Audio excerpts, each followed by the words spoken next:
Welcome to Anime T23, where we explore alternate realities and dive deep into the untold fanfiction of your favorite anime characters. In today's video, we're diving into a question that changes everything about Naruto Uzumaki's life.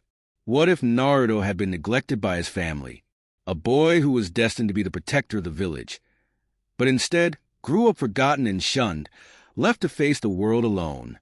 The pain of abandonment, a life without the love of parents or the support of friends. What would this isolation do to a child like Naruto? Would it break him, or would it awaken something far darker?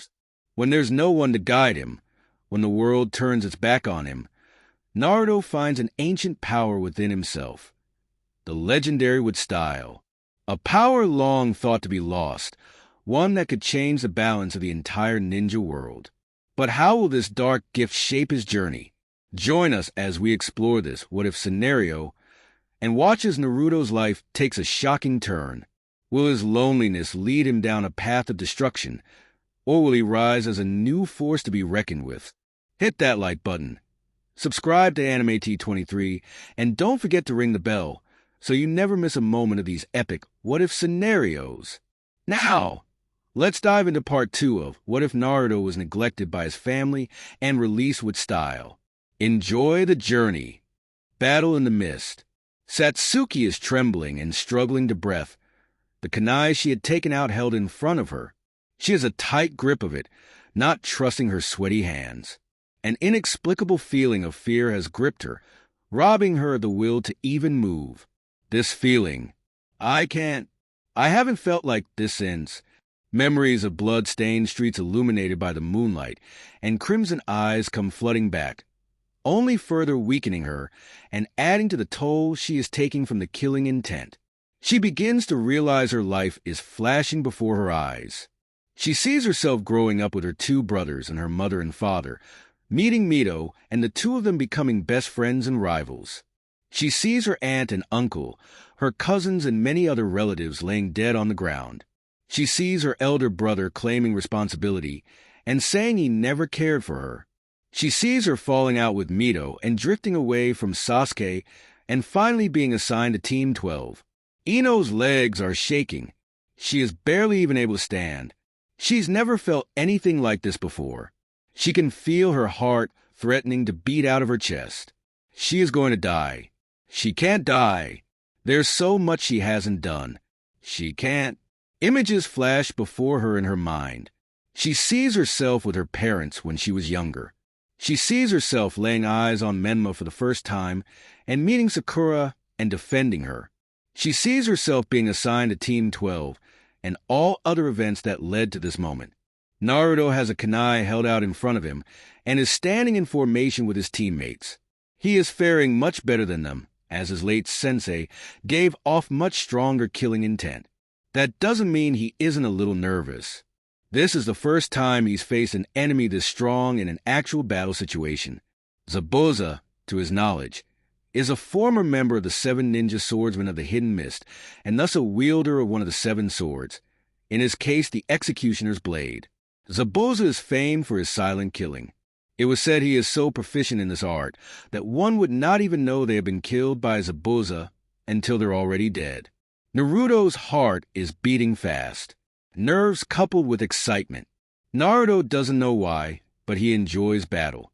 The feel of the perspiration running down his body, the sound of his heartbeat ringing in his ears as he stands across from an opponent of a high caliber.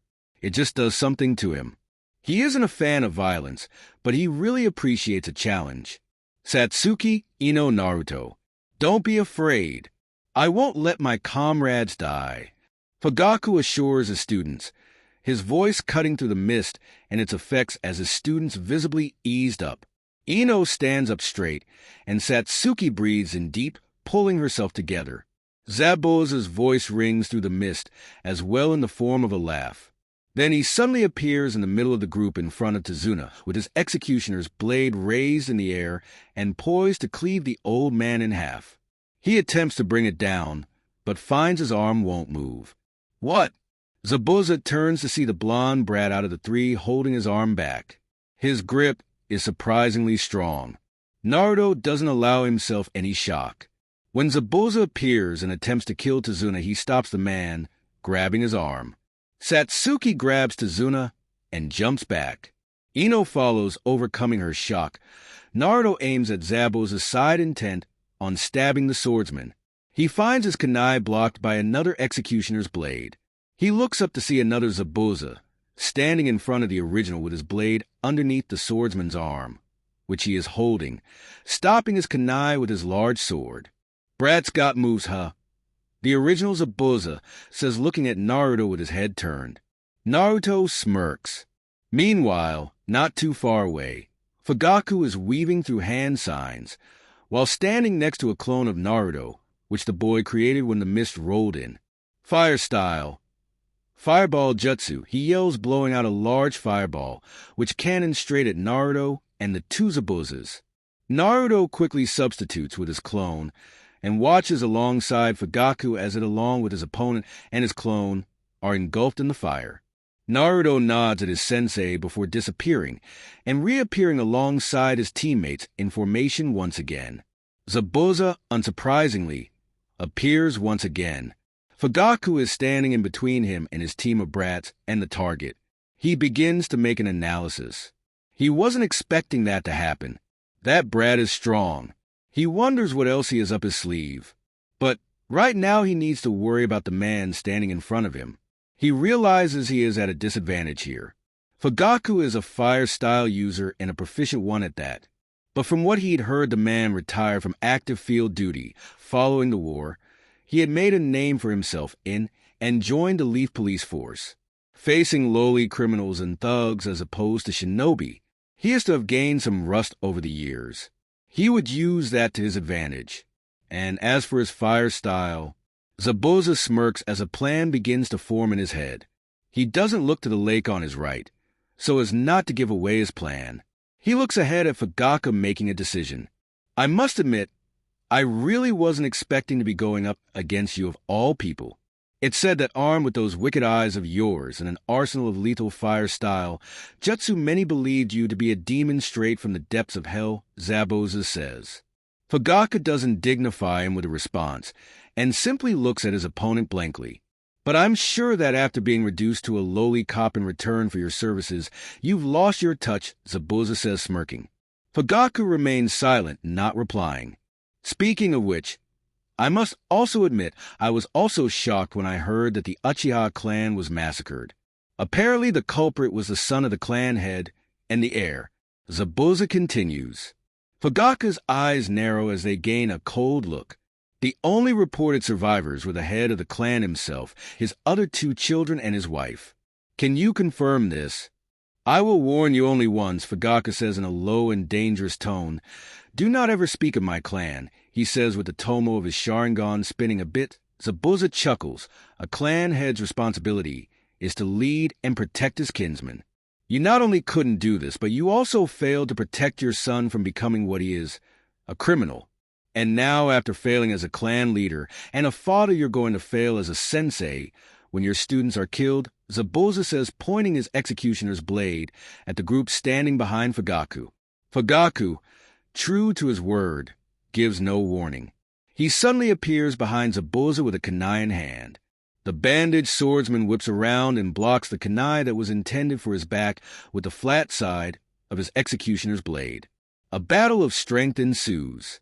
Zabuza jumps back and is forced to move sideways as his opponent summons a Fuma Shuriken, which he throws at him before setting on fire using a fireball.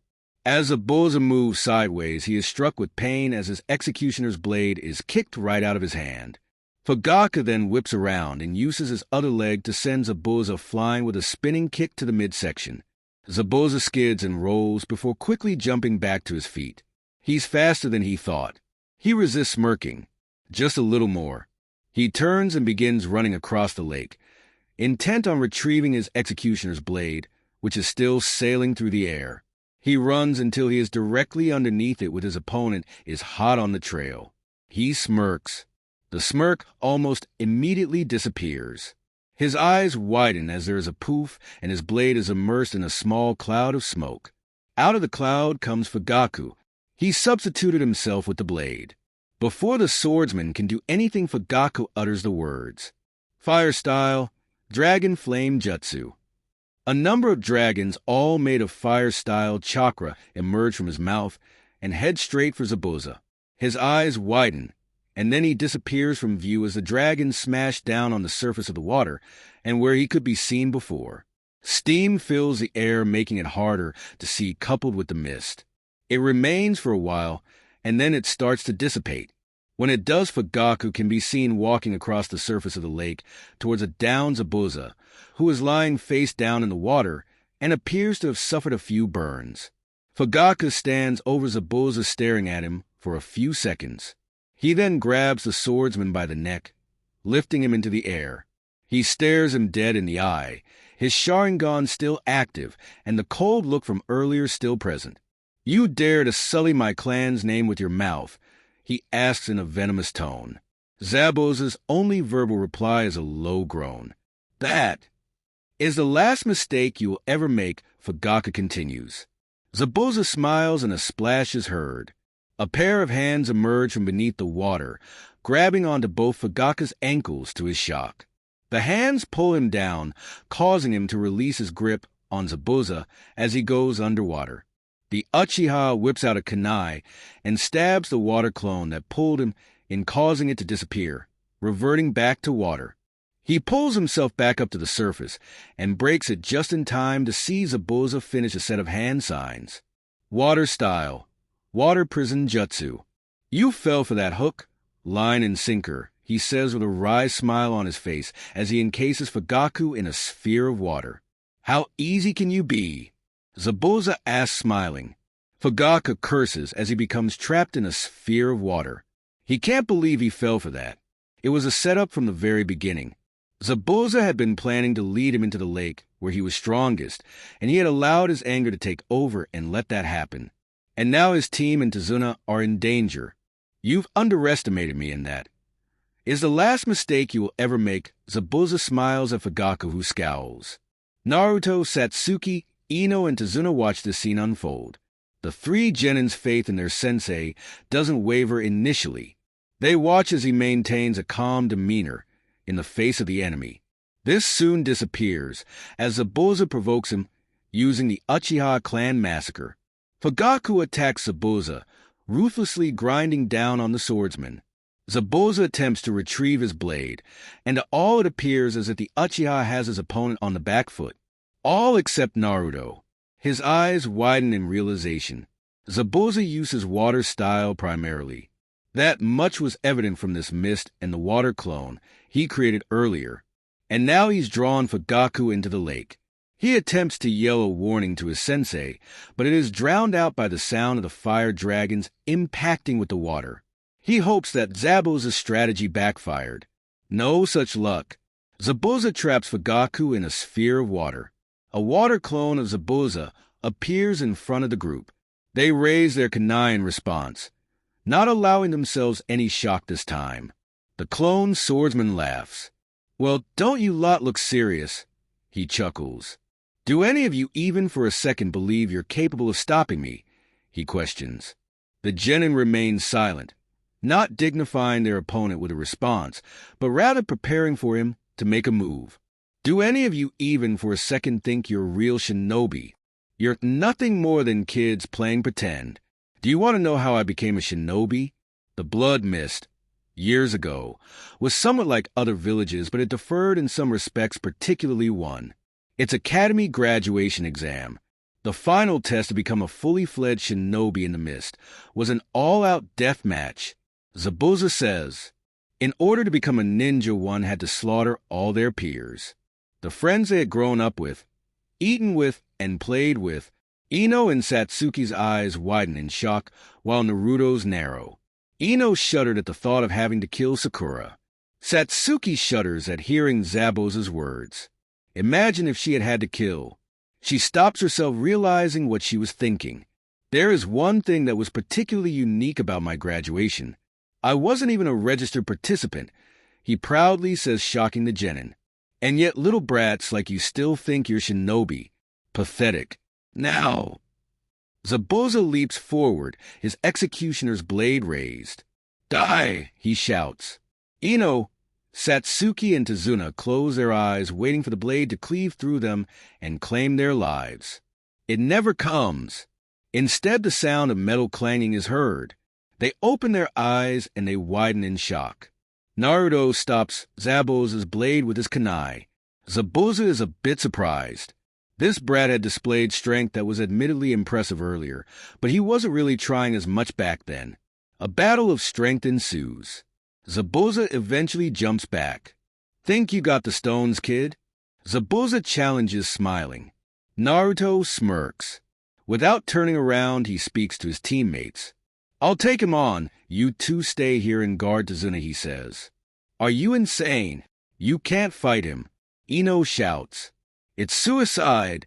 If you're fighting, then I'll fight with you, Satsuki says, stepping forward. No, Naruto says, turning his head. You need to protect Tazuna.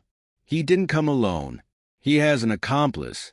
That person could strike at any moment. Naruto warns. He turns his attention back to Zabuza, who is a bit surprised. The kid knew about Haku. Isn't he full of surprises? He takes out 2 kunai and gets into his lion fist stance. Naruto closes his eyes and opens them, infusing his chakra, releasing it in a burst. A white aura becomes clearly visible around him, causing his jacket to flap about and his hair to blow. Satsuki steps back in shock. Naruto, it's unbelievable. His presence. It dwarfs that of Zabuza, who she was quaking in fear in front of a matter of seconds ago. This can't be the dead last, she thinks. Even though he is on her side, it was still very intimidating. The doubt from before seems to begin to disappear. Ino watches in shock as Naruto infuses his chakra. It changes the very feeling in the air. The killing intent, though not directed at her, causes her to shake. The mere presence he exudes is so insurmountable. Is this really Naruto? Tazuna falls to his knees, his heart beating faster than it ever has. This boy, he had seen firsthand from earlier with the Demon Brothers that he was strong, but this was just unbelievable. This feeling, it by far outweighed what he had been feeling before from Zabuza. He is thankful Naruto is on his side and can't help but have faith in the boy. The clone Zabuza takes a step back, not looking as cocky as before. This brat, his killing intent, it actually made him worried. His chakra was no doubt low Kage level, but how? It feels incredibly potent and strong, unlike anything he's ever felt. The look in his eyes has changed. Before it was blank, revealing little, but now his eyes are filled with determination and strength. The original Zabuza watches on, his executioner's blade with him once again, waiting to see his clone complete the mission and kill the genin and Tazuna. Instead, he sees the blonde brat stop him, and then release what is no doubt low Kage level chakra. The killing intent aside, the mere presence of the blonde changes the atmosphere. Fugaku watches on in shock. He had expected to be seeing his team killed because of his overzealousness and lack of self-control. Instead, he sees Naruto stop the clone. He can't believe this. Naruto is an Uzumaki, so naturally his chakra reserve should be large, but he is not a vessel for a tailed beast chakra like his siblings. So how is it possible that he has low Kage level reserves? Just how many secrets is he keeping? Naruto readies himself as the aura about him calms down. Yeah, I got the stones, do you? Naruto challenges. Naruto speeds forward. The clone swings its executioner's blade in an attempt to behead him. He disappears and reappears behind the clone, spinning in a circle and slashing right through it. He is looking ahead at where his sensei and Zabuza are as the clone disintegrates back into water. Zabuza looks on in shock, seeing his clone taken down by a genin with one attack. He scoffs and forms 5 more water clones. Kill him, he orders, growing frustrated. The clones run forward. Naruto runs forward as well, running on the water, as if it is a hard surface, surprising his teammates. He makes it to the first clone who attempts to bisect him.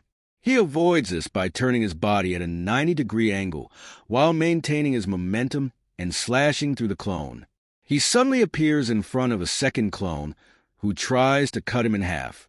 He jumps up to avoid the horizontal slash and stands on the blade. Before the clone can react, he jumps over it, stabbing it in the head on his way down. He touches down on the water and lines his other kunai with wind-style chakra before throwing it at another clone. The clone uses his executioner's blade to block the incoming kunai. Naruto doesn't relent and continues to throw wind-coated projectiles. The real Naruto, meanwhile, jumps out of the water from behind the clone and twists his neck. The clone, who has been throwing kunai, runs at Naruto and jumps up. It stands upright in Naruto's hands. He throws his clone to two other water clones and infuses chakra. Clone explosion jutsu. The clone explodes, destroying its intended targets. Zabuza is watching on in shock. He is witnessing the unthinkable, a genin mowing through his clones like they're nothing. He grunts and forms more clones who run straight at Naruto. Naruto grunts in frustration. He can't waste his time on clones. Fugaku has got to be running out of breath by now, and there's still Zabuza's unknown accomplice to worry about. He watches as the clone's preparing himself. Naruto forms 5 clones of his own who leap into the air, going straight for the water clones. Clone explosion barrage. Multiple explosions occur, causing waves to rise up. Zabuza watches as his clones are once again taken down. All of a sudden, Naruto appears above him with a wind-style chakra-coated kunai in hand. He throws it down, sending it right at Zabuza's arm that is maintaining the water prison jutsu. Zabuza curses. His arm will be useless if that kunai hits him. He jumps out of the way, releasing the water prison jutsu, causing Fugaku to fall back into the water. He gasps and wheezes, savoring the first few breaths he's taken in what feels like ages. Naruto sighs in relief at seeing his sensei freed. He doesn't allow himself to relax, though, as Zabuza charges at him, his executioner's blade in hand. Naruto whips out 2 kunai in reverse grip, one in each hand. He runs forward and the two meet, a clang and sparks flying being the result. Naruto struggles a bit, what with Zabuza being serious now, but he doesn't relent. The two jump away from one another. Zabuza runs at Naruto once again and moves to cut the boy in half with a diagonal slash. Naruto moves back, avoiding the full brunt, but not a cut to the shoulder. Zabuza lifts his blade into the air and brings it down, intent on bisecting his opponent. Naruto once again stops the blade with both his kunai. Zabuza tries to force his blade down, while Naruto pushes up trying to oppose this force. Zabuza takes advantage of the opening presented and sends a kick right to the blonde's midsection, sending the boy flying. Naruto uses his chakra to skid and roll across the surface of the water. Okay, that's enough of this. Time to do what I'm getting paid for, Zabuza says, inwardly weaving through a set of hand signs after placing his blade on his back, intent on crushing Naruto once and for all, and turning his attention to the target. Water style, water dragon jutsu. A dragon forms from the water surrounding him. It roars before laying its glowing yellow eyes on Naruto. It speeds forward intent on crushing him. Naruto gets up on his knees just in time to see it. He realizes he doesn't have enough time to dodge or weave hand signs for a jutsu to cancel it out. He summons his chakra and releases it in much the same way as before, white aura and all. The power from this causes the water dragon to disintegrate, much to Zabuza's shock and chagrin. Naruto suddenly disappears and reappears next to Fugaku. Zabuza doesn't have much time to marvel at the boy's display as he whips around while weaving through a set of hand signs. Fire style, majestic destroyer jutsu, shouts Fugaku. A large wall of fire emerges from his mouth and heads straight for Zabuza, who has finished preparing his jutsu. Water style, water formation wall jutsu, he says. A wall of water forms and meets with Fugaku's fire. The two jutsu battle for supremacy for a few fleeting moments, and then Fugaku's jutsu overpowers Zabuza's, who is forced to jump out of the way of what was surely death by incineration. He doesn't, however, escape unscathed and suffers yet more burns.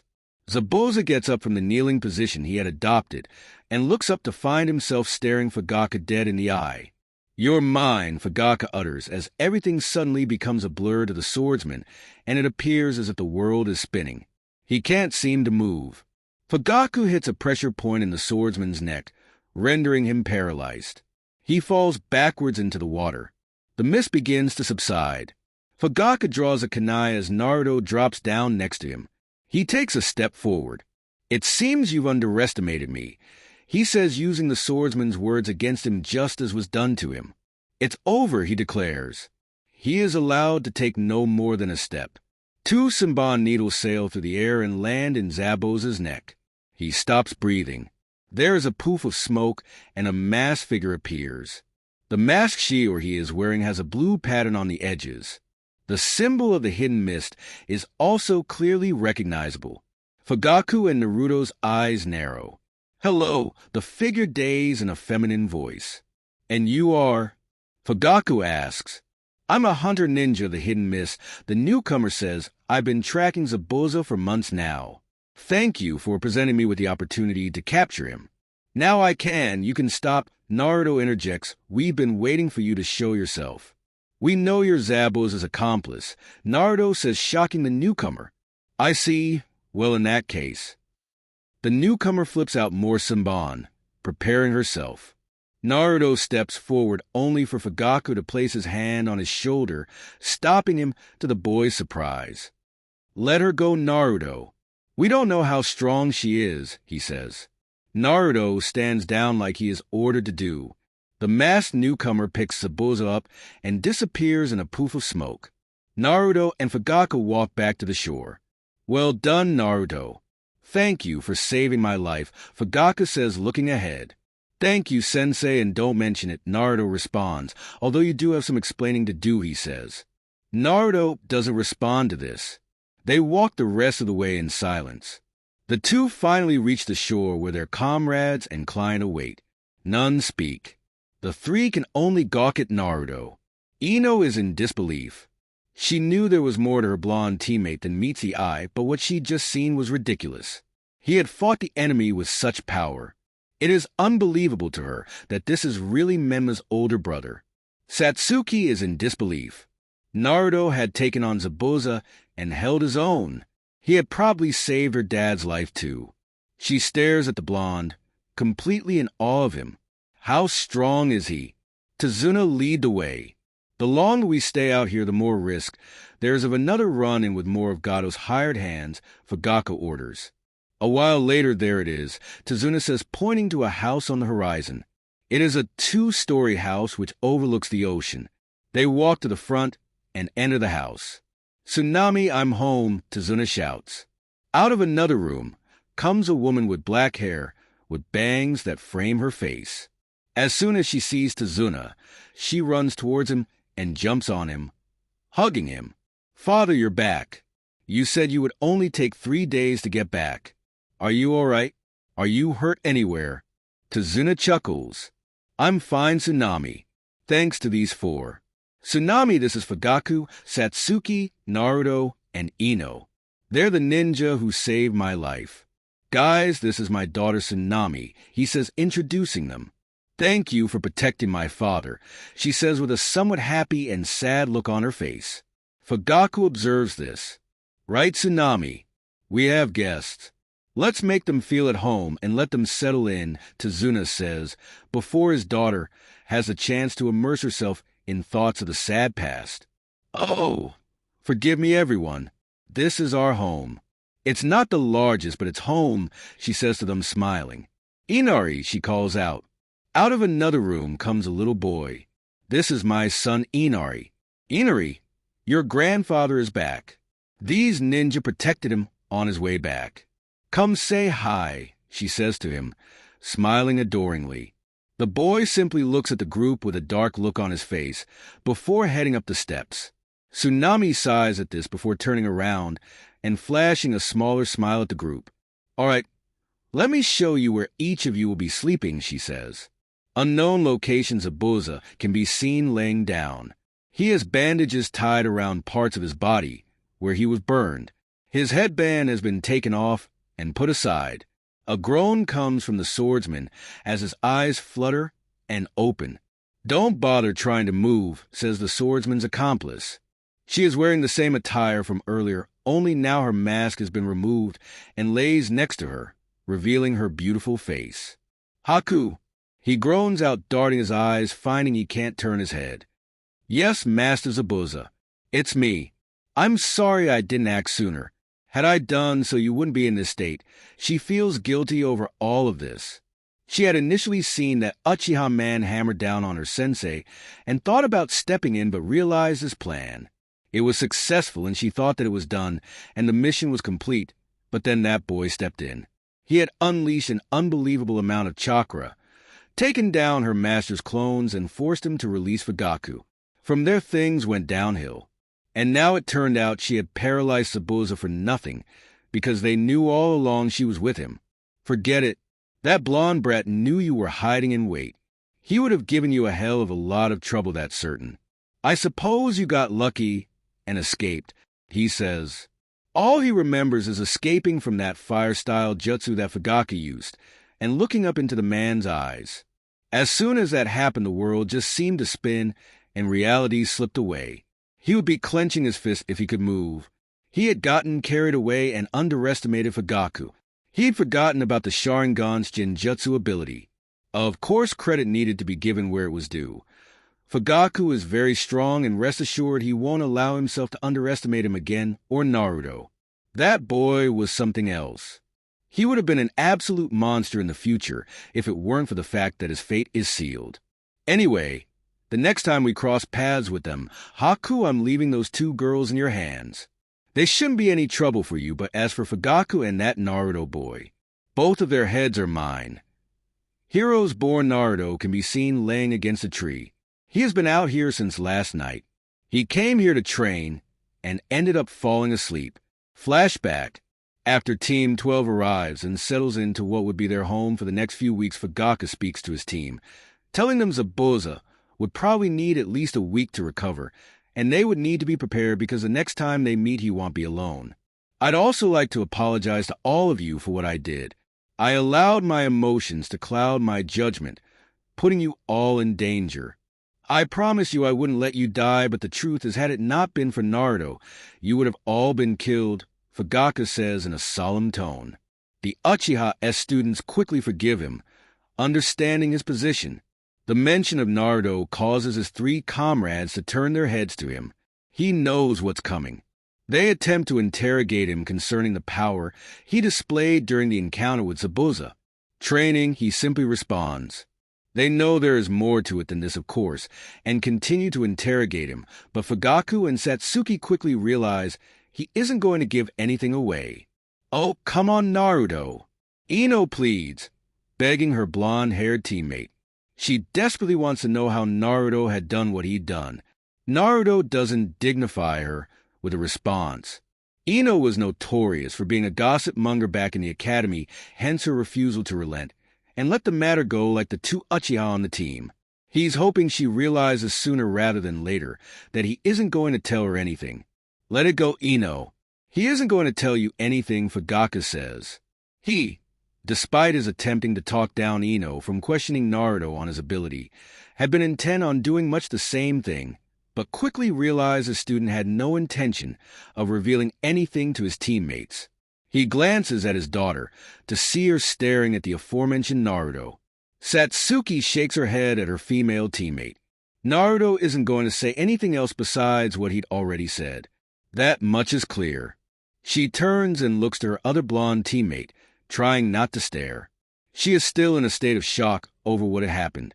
It seems each time she begins to think she has an accurate measure of his strength, he proves her wrong.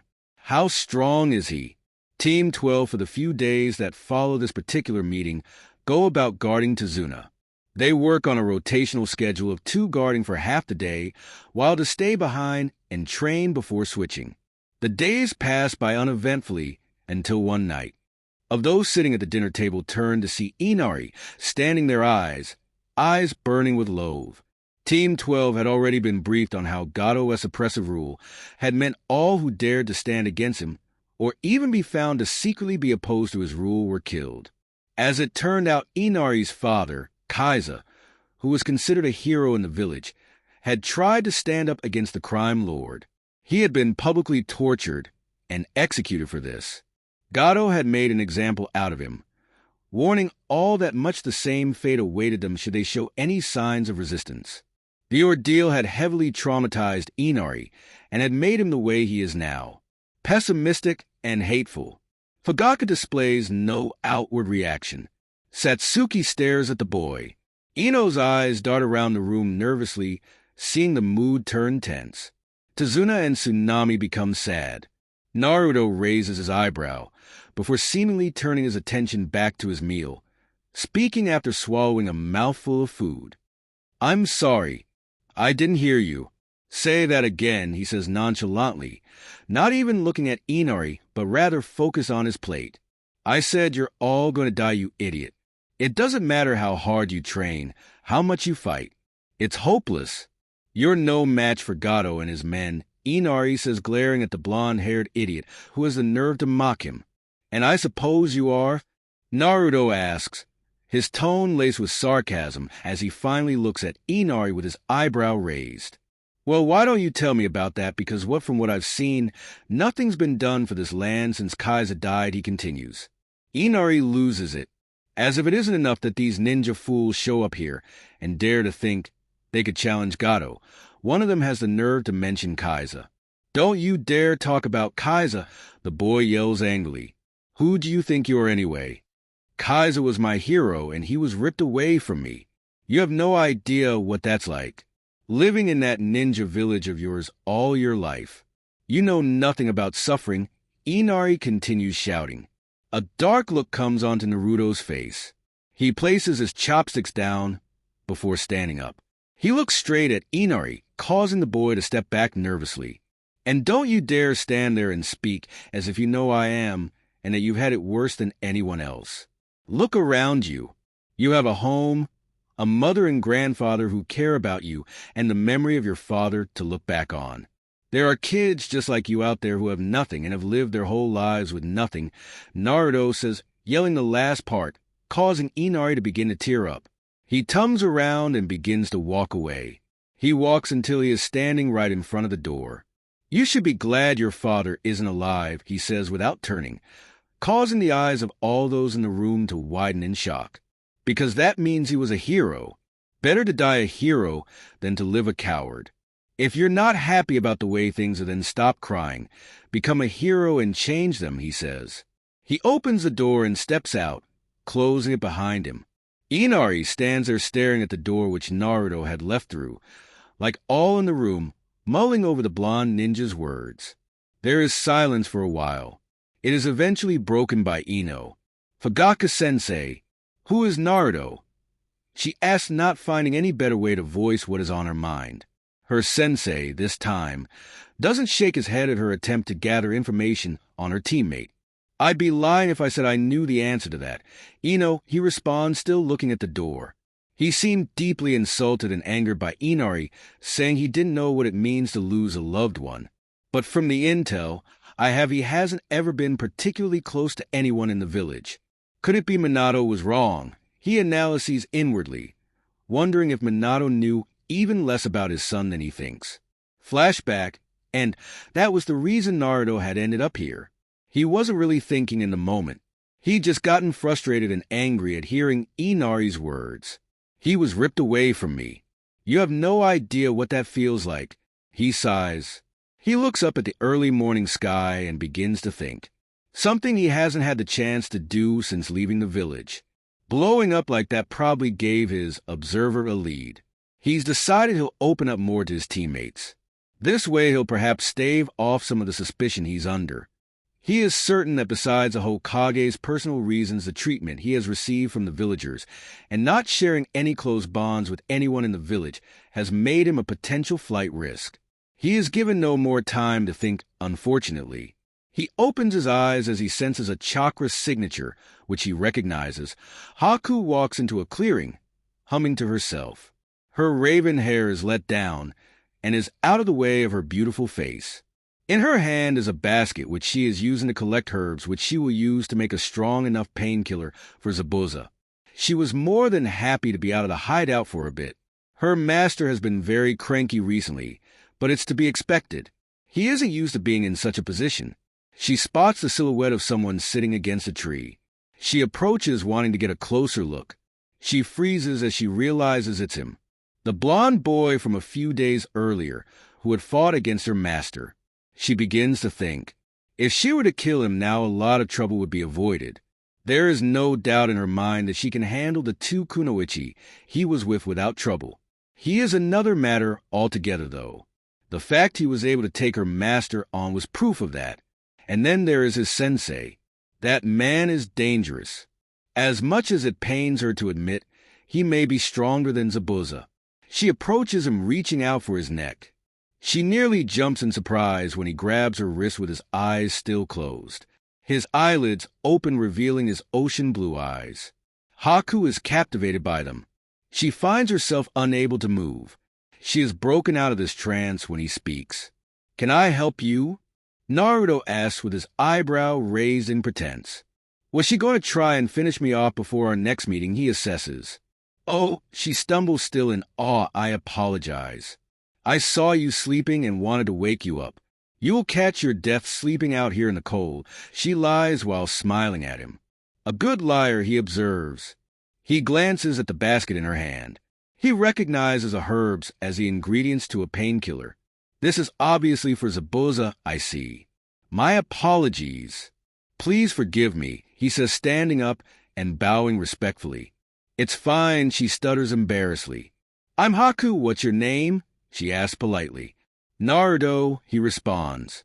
"What are you doing out all alone?" he asks. "A friend of mine is in pain and in need of medical attention. There are some medicinal herbs in this area that can help," she asks. Naruto offers to help her pick the herbs. She attempts to reject his offer, but he insists, so she shows him the herbs she needs. They get to work, going about the task in silence. Haku begins to have an internal debate with herself on whether she should converse with the blonde or not. Normally she wouldn't be doing this, but she just can't help but feel enchanted by him and the presence he exudes. She looks over at him and sees his blonde hair move in the breeze, those faint whisker marks on his cheeks, and Naruto is on one knee picking the medicinal herbs. He can feel Haku's eyes on him. The girl is trying to hide the fact that she is staring at him, but even if it weren't for the fact that Naruto can feel when someone's eyes are on him, he would still be able to tell. Is she ruminating on whether to kill him? Perhaps. He stands up, turning his head and looking at her. His cerulean blue eyes meet with hers. His eyes are mysterious. They appear emotionless and blank, masking all within. But Haku can perceive some of what he is trying to hide behind those eyes. They are laced with much the same determination and conviction she had seen on display against her master. His eyes also clearly have a dark look. They look as though they belong to one who has felt great pain, one who has no semblance of trust in anything but himself. Perhaps this is why he masks himself, not revealing what is within himself. When his eyes meet with hers, they bore into the depths of her very being, as if they know all. She quickly realizes she is blushing and tries to force it down, but the realization of her reaction to the handsome blonde only causes cheeks to grow redder than before. Naruto walks towards her, the herbs cupped in both hands. He resists raising an eyebrow at her sudden change in skin color. Perhaps Zabuza isn't the only one not in peak condition. He places the herbs in the basket, which she holds out while sitting down. He places himself down next. "So, you're a shinobi?" she asks, trying to make small talk and not look suspicious. Naruto simply nods in response. "You must be quite strong," she continues. Naruto shrugs. "That depends on one's definition or measure of strength. In my opinion, I am somewhat strong, but there are many who are far ahead of me," he responds to her. She stares a bit at him again in thought. "So why do you fight?" she asks. He turns his head, looking at her, surprised by the question. "Why do you have to be strong?" "It is my belief that one can only be strong if they have something or someone precious to protect," she continues. He looks ahead and speaks. "I have someone who is quite special to me, who taught me many things. I wish to one day be his equal and eventually surpass him. To be an even greater hero than he was, he says with his voice filled with determination and a smile on his face. He was a bit taken aback by such a question being asked by the female, especially with all things considered. Haku listens and stares, and Naruto speaks. The blonde boy speaks with conviction, and as he does this, the wind blows his blonde hair. A smile appears on his handsome heart-shaped face, making him seem all the more such. Haku blushes as she listens to him. And besides this, he says as his face adopts a contemplative look to it. He watches as Haku grows beet red once again. He considers questioning her about her health, but realizes he has no time to. Haku resists raising her eyebrow a bit as she hears Naruto's second reason. It sparks her curiosity, and she begins to try to ask him, but he doesn't give her the chance. "Well, it's been nice meeting you," he says. "Should be getting back to my team." Haku nods. "It's been a pleasure meeting you too, Naruto. Hopefully our paths will cross again soon," she says. She feels sad that the next time she crosses paths with the blonde, it will be in battle. Oh, they will. Send Zabuza my best regards and tell him I will be looking forward to our next meeting. Haku nearly drops her basket in shock at these words. She jumps back, arming herself with Senbon needles. "You knew? But then, how? Why did you help me?" She manages to stutter out, overcoming her shock. "You could have attempted to kill me earlier, but you didn't. You're not like Zabuza." He responds to her shock at how he read her so easily. "And we're somewhat similar, you and I. We both have people who are precious to us." Another word. Naruto turns around and walks off without another word, leaving Haku to recover from her shock. 6 days later, the week had passed uneventfully. Naruto had returned to Tezuna's home the morning after his outburst and apologized to Fugaku for his outburst and abrupt departure. Fugaku had accepted the boy's apology. He didn't bother questioning the boy, as he knows he won't give him an answer worth hearing. In the days that have passed, Team 12 have continued to guard Tezuna whilst he completes the bridge project, while also training in preparation for Zabuza and his accomplice's return. Fugaku has been observing his students and the behavior they exhibited over the past few days. They seem to be growing more friendly with each other. Ino has been pushing herself harder. She is determined to close the gap between her and her teammates. She has been training in chakra control exercises, genjutsu, taijutsu, and even some ninjutsu. She possesses an affinity to water and earth-natured chakra. Satsuki has been honing her fire-style jutsu and chakra control as well. Not being part of the last battle against Zabuza has clearly bruised her ego, and she is determined to showcase her skills this time around. Naruto has been honing his taijutsu skill mostly. His stamina is unbelievable. He could train for the whole day without a single break and wake up the next morning to do it once more. Currently, Fugaku is on the bridge with Ino keeping guard. His 2 other students should be arriving any moment now for rotation. Fugaku's eyes dart around as he keeps guard. Zabuza is no doubt in fighting shape by now. Injured, but in fighting shape nonetheless. The hidden-miss rogue ninja could strike at any moment. With Satsuki sighs exasperatedly as she gathers her stuff. When she woke up this morning and headed down for breakfast, she noticed Naruto was missing. Her father told them that Naruto had asked to be excused, citing training as his reason for his request.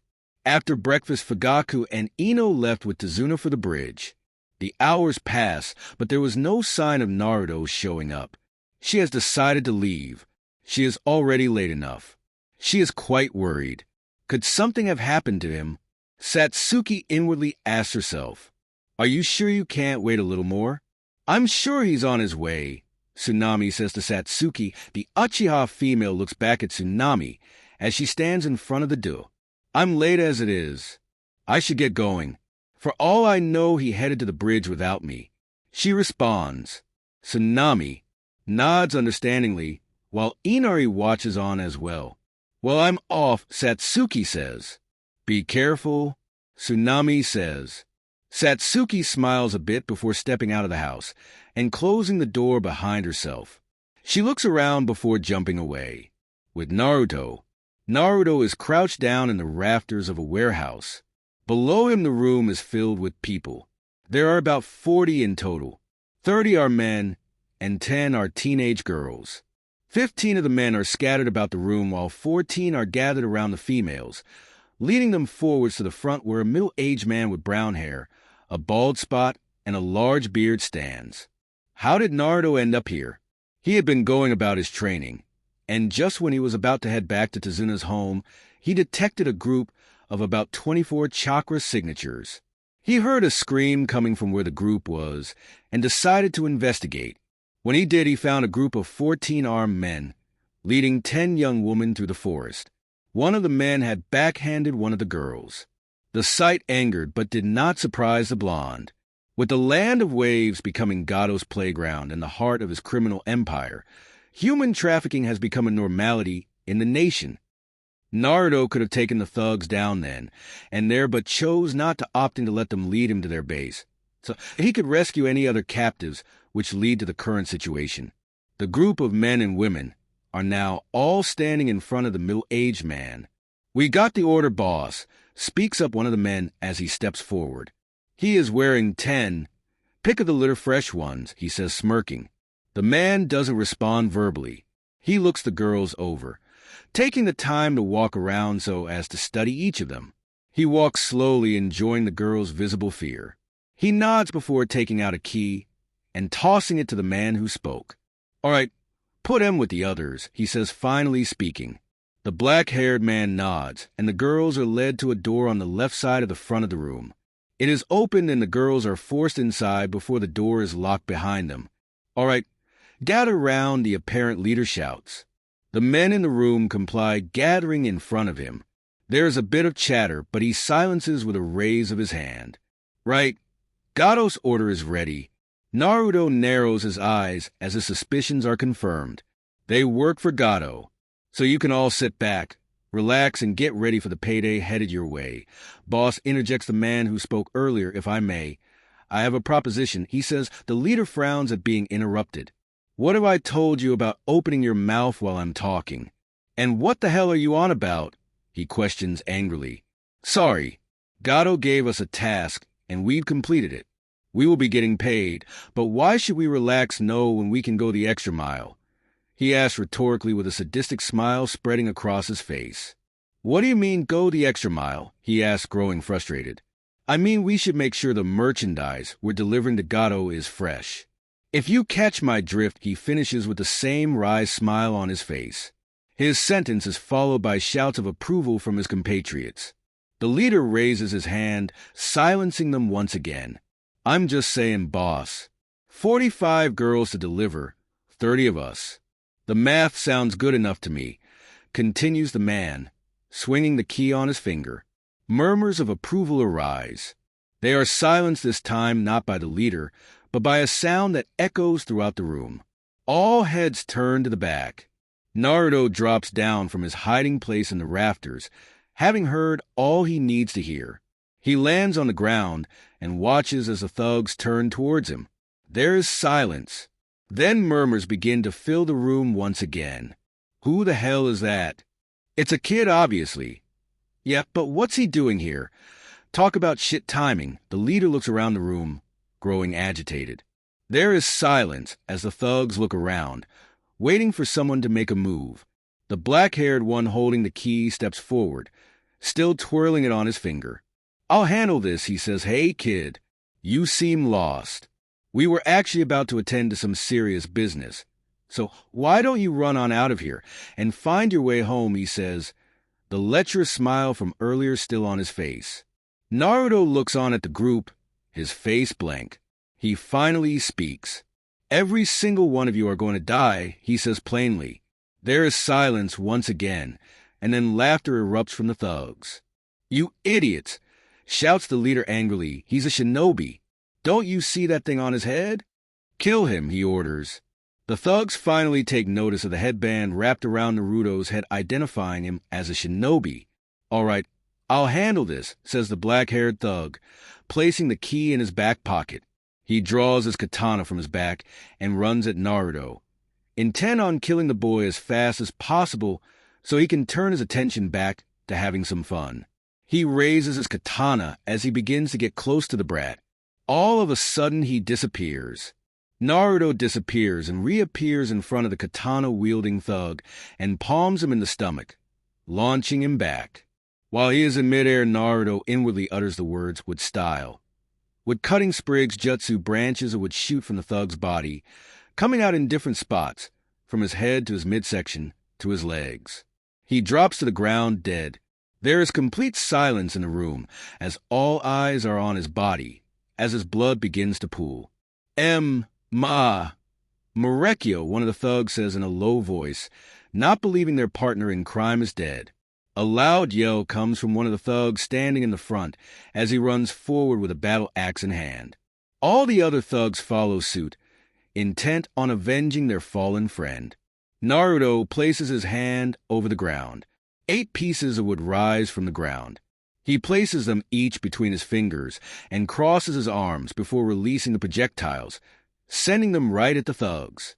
They are on target, all 8 stabbing one thug each. Naruto utters the words once again with style. With cutting sprigs, jutsu branches of chakra infused would shoot from the bodies of those who had been hit, killing them and 5 other thugs who were standing close to them. The thugs reel in shock, seeing more of their friends killed. Before they can act, Naruto places his hands in the snake hand sign before slamming a hand on the ground. With style summoning. Burrowing carnivorous Buddha, a massive ceiling formula appears on the ground that the remaining thugs are standing on. A rumbling sound fills the room as the ground shakes. Some of the thugs jump away, but some are not so lucky. An enormous 4-sided Venus flytrap emerges from the ground, swallowing 9 of the thugs as it rises from the ground. The 7 who manage to escape try to run, but this proves futile. Vines emerge from the ground, grabbing at them and throwing them into the air where they can do nothing but watch as they are devoured. Once it has devoured them all, it disappears in a cloud of smoke. The leader watches on as his men are mowed through and killed in seconds. He steps back, getting ready to try and run. He turns only to be met with a punch square in the face that sends him falling onto his backside. Before he can get up, Naruto grabs him at the scruff of his neck and gives him another right hook that lays him out on the ground. Naruto grabs him and props him up on his knees, positioning him so he is forced to behold the gruesome scene that is unfolded in the warehouse. Do you see that? He rhetorically questions, your subordinates are all dead. Now they died quick deaths that didn't force them to endure lasting pain. You, on the other hand, may not be so lucky. With that said, I want to know everything there is to know about Gato's criminal activities within the Land of Waves. His arms storage houses, the whereabouts of the other humans he trafficked, his main base of operations and location. Everything, Naruto asks in a low voice. Go to hell, spits the man, and Naruto's eyes narrow. He holds his hands in the tiger seal while kicking the man back to the ground. Bringer of darkness jutsu, he says inwardly. Naruto knows that for most, darkness evokes fear. The man begins to move about beneath Naruto in a panicked manner. What did you do to me? I can't see, he shouts hysterically. Naruto holds his hands in the snake hand sign. Thorn-covered vines rise from the ground and wrap around the man's body completely, apart from his head. Talk, Naruto says. The man's only verbal response is a low groan. He grits his teeth, trying to force down the fear that has been amplified by being robbed of his sight and the scream of pain in his gut. Naruto infuses more chakra. The vines tighten and move across the man's skin as the thorns dig deeper, penetrating his flesh. You're still resisting? Naruto challenges. He infuses more chakra. The vines tighten more as the thorns grow longer, stabbing into the very muscle of the man. I don't know, he groans out. Gato has lots of dangerous enemies. He keeps his location a secret.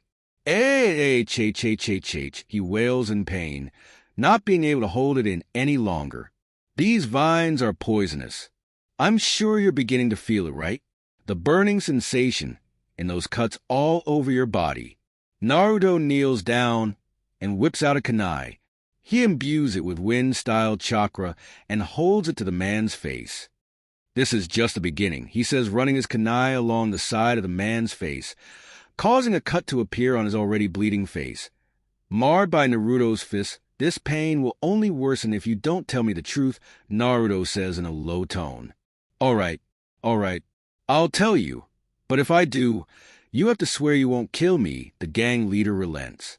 Naruto releases the restraints and his genjutsu. The man moans in pain as he finally regains his mobility and eyesight to discover his clothes are wet with his own blood. Naruto sits down and crosses his legs. There is a proof of smoke emanating from the black wristbands he is wearing.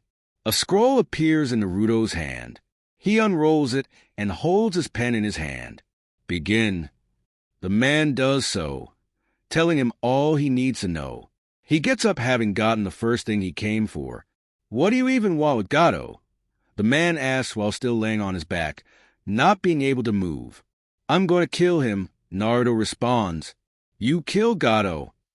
You won't be the first to try, he says between groans of pain.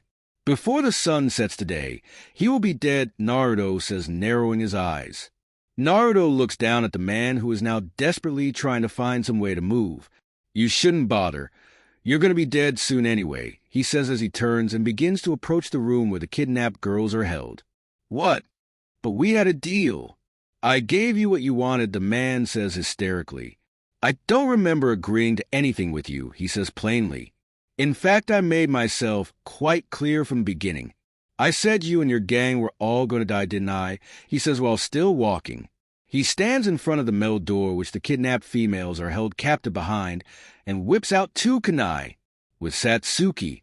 Satsuki jumps down, arriving at her destination. She walks towards Ino and Fugaku. Satsuki, where is Naruto? Fugaku questions. Satsuki inwardly curses. He didn't show up. Sensei, he didn't come back to Tazuna's home. I'd assumed that it was a sign for us to rendezvous here, she responds. Before Fugaku can respond, a scream is heard. The group rush to the source, and what they find surprises but doesn't shock them. Tazuna's workers are all strewn about. They appear to have been attacked. Fugaku frowns and turns to see mist rolling in. It seems he's back. Fugaku says. The 2 females draw a kunai whilst Fugaku creates 2 earth clones and orders them to guard Tazuna. 2 approaching silhouettes become visible in the mist, one bigger than the other. Even from here to the group of shinobi, one of them is easily recognizable to the whole group, while Fugaku is the only one who recognizes the other. Where's the blonde brat? Zabuza questions, looking the group over. He has bandages tied over parts of his body, clearly hiding the burns he suffered. He's not here right now, but he's on his way. Don't allow that to concern you, as you already have your hands full with me. Fugaku responds, challenging Zabuza. The swordsman narrows his eyes as his hand wraps around the handle of his executioner's blade on his back. Fugaku appears in front of Zabuza with a kunai poised to pierce the man's chest. Zabuza reacts fast, stopping the kunai with the flat side of his executioner's blade. Haku, just as planned. You take care of those brats, and I'll deal with him, Zabuza says with his eyes closed as Fugaku activates his Sharingan. Yes, Master Zabuza, his masked accomplice replies before jumping away. Ino and Satsuki follow suit. You realize that those 2 are no much for Haku, right? They're merely newly promoted genin. She's on a whole other level. Far above them, Zabuza says while attempting to overpower Fugaku. As I'd said before, you already have your hands full with me. So I would advise you not to allow yourself to get distracted. Fugaku responds, smirking. The 2 jump back from each other. They stand in silence. I see. You plan on fighting with your eyes closed to combat my visual jutsu. Fugaku assesses. In order for you to use your genjutsu, you need to make eye contact. This will ensure that isn't possible for you. My specialty is killing based purely on sound. Not having my eyes won't pose the slightest hindrance, Zabuza says, smirking. Well, it doesn't matter. Because I'm stronger than you, Fugaku states in a matter-of-fact tone with a cocky smirk on his face. An irritated frown comes onto Zabuza's face. Our last meeting was a clear indication of that. I'll admit I allowed you to get under my skin, but that won't happen again. All I have to do is outpower you. Your failure to compare to me will be your downfall. Fugaku continues. attempting to anger Zabuza. Zabuza grows angry. He is aware of the fact that the last time he faced Fugaku, he was on the back foot each time the two went one-on-one. If it hadn't been for Haku, he would be dead. But the Uchiha had still allowed himself to nearly be killed by the swordsman. That fact alone means Zabuza can and will kill him. He lifts his blade and points it right at Fugaku. "Do yourself a favor and don't underestimate me." Zabuza says in a threatening tone, "You are strong. At one point you were strong enough to be a Kage, but it's like I said before. You're not the same shinobi you once were. Our last meeting is a clear indication of that, and it will be your downfall." Zabuza vows once again, turning the Uchiha's words against him. Fugaku smirks. A proof of smoke forms at his hands. The smoke quickly clears, revealing a Tanto with a black blade in the Uchiha's hands. Zabuza grins at this. The two run at each other. Meanwhile, with Haku, Ino, and Satsuki. Haku stands across from Ino and Satsuki in silence. "I'm very sorry, but I must do as Master Zabuza orders," Haku says, sounding genuinely apologetic. "What are you apologizing for?"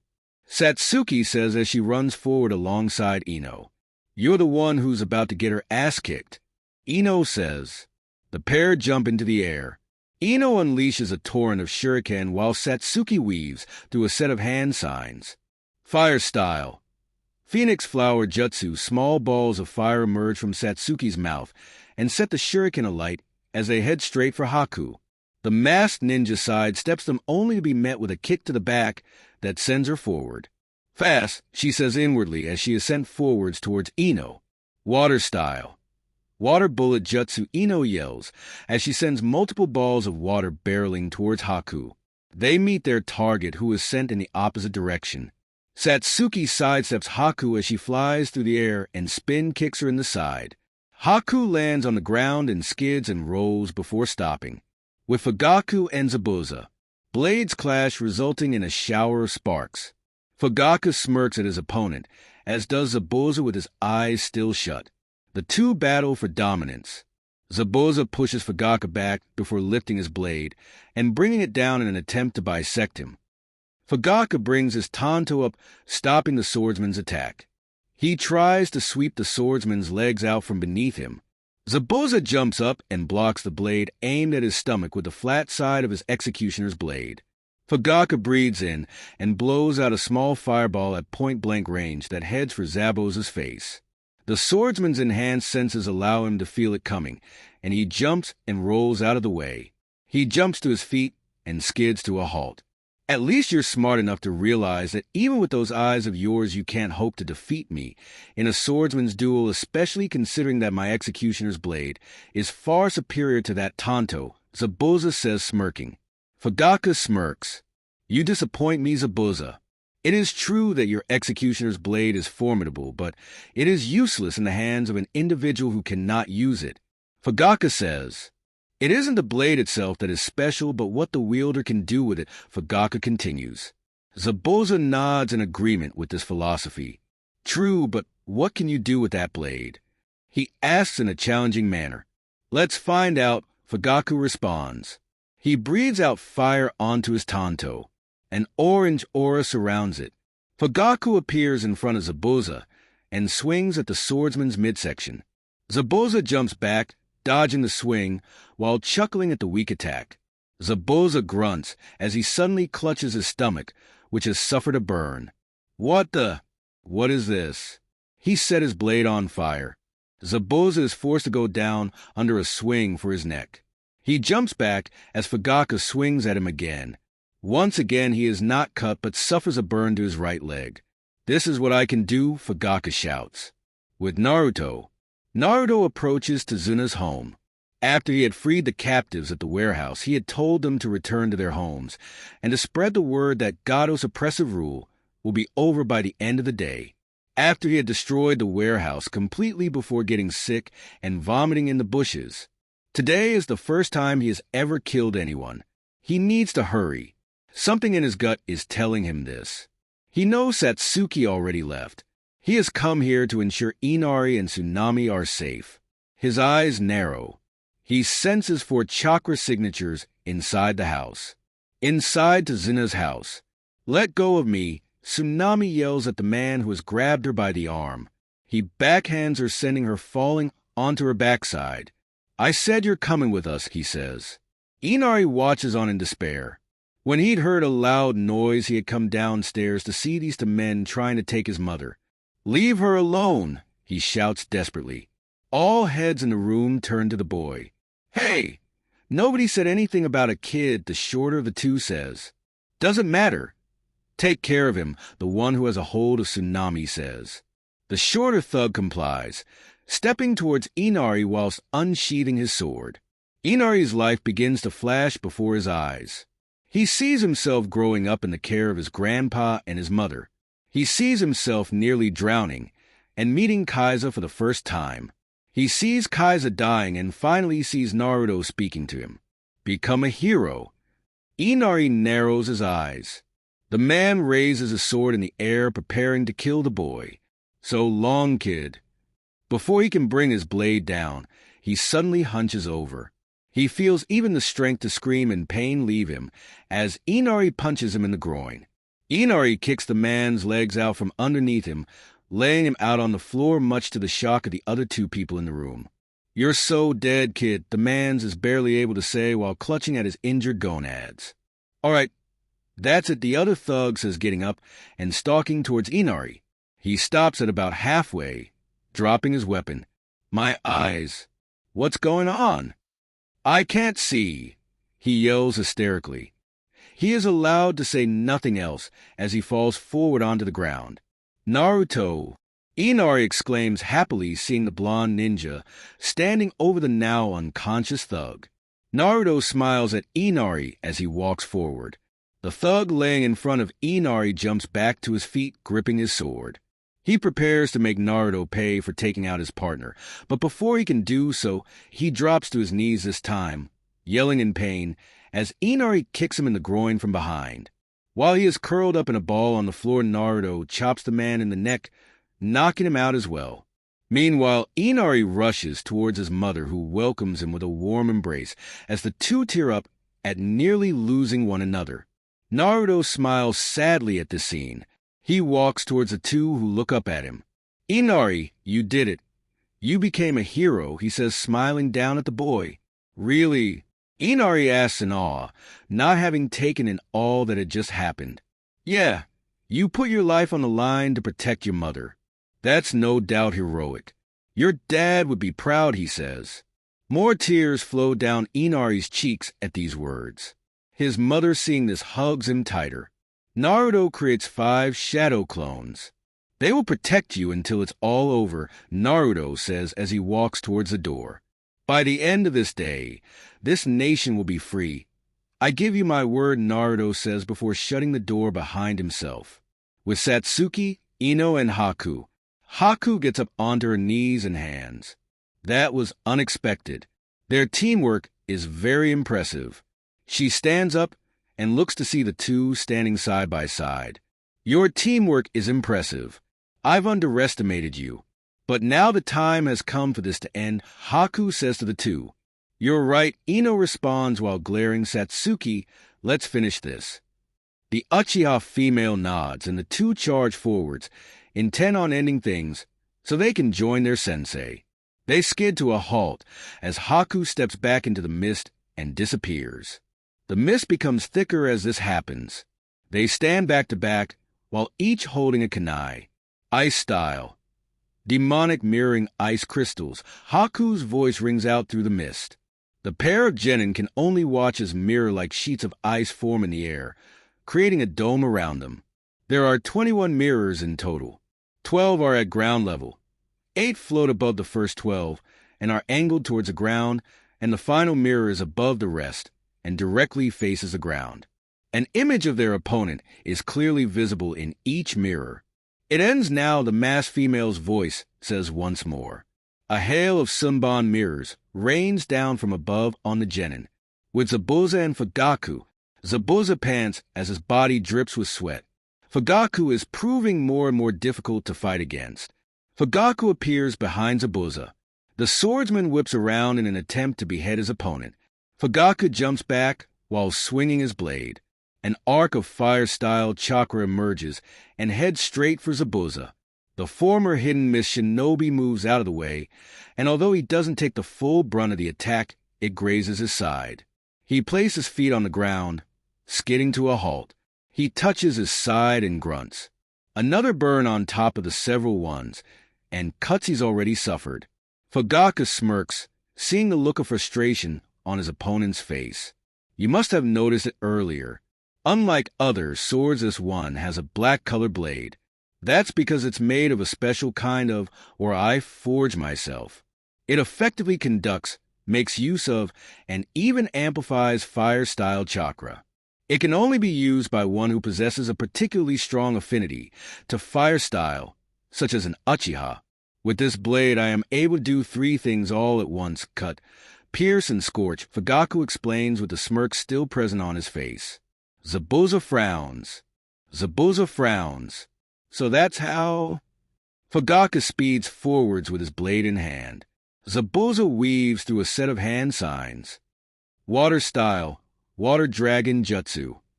A large dragon rises up and roars. It speeds forward towards Fugaku. Just as the two are about to meet, Fugaku raises his blade and pushes more chakra into it, making the fire burn stronger.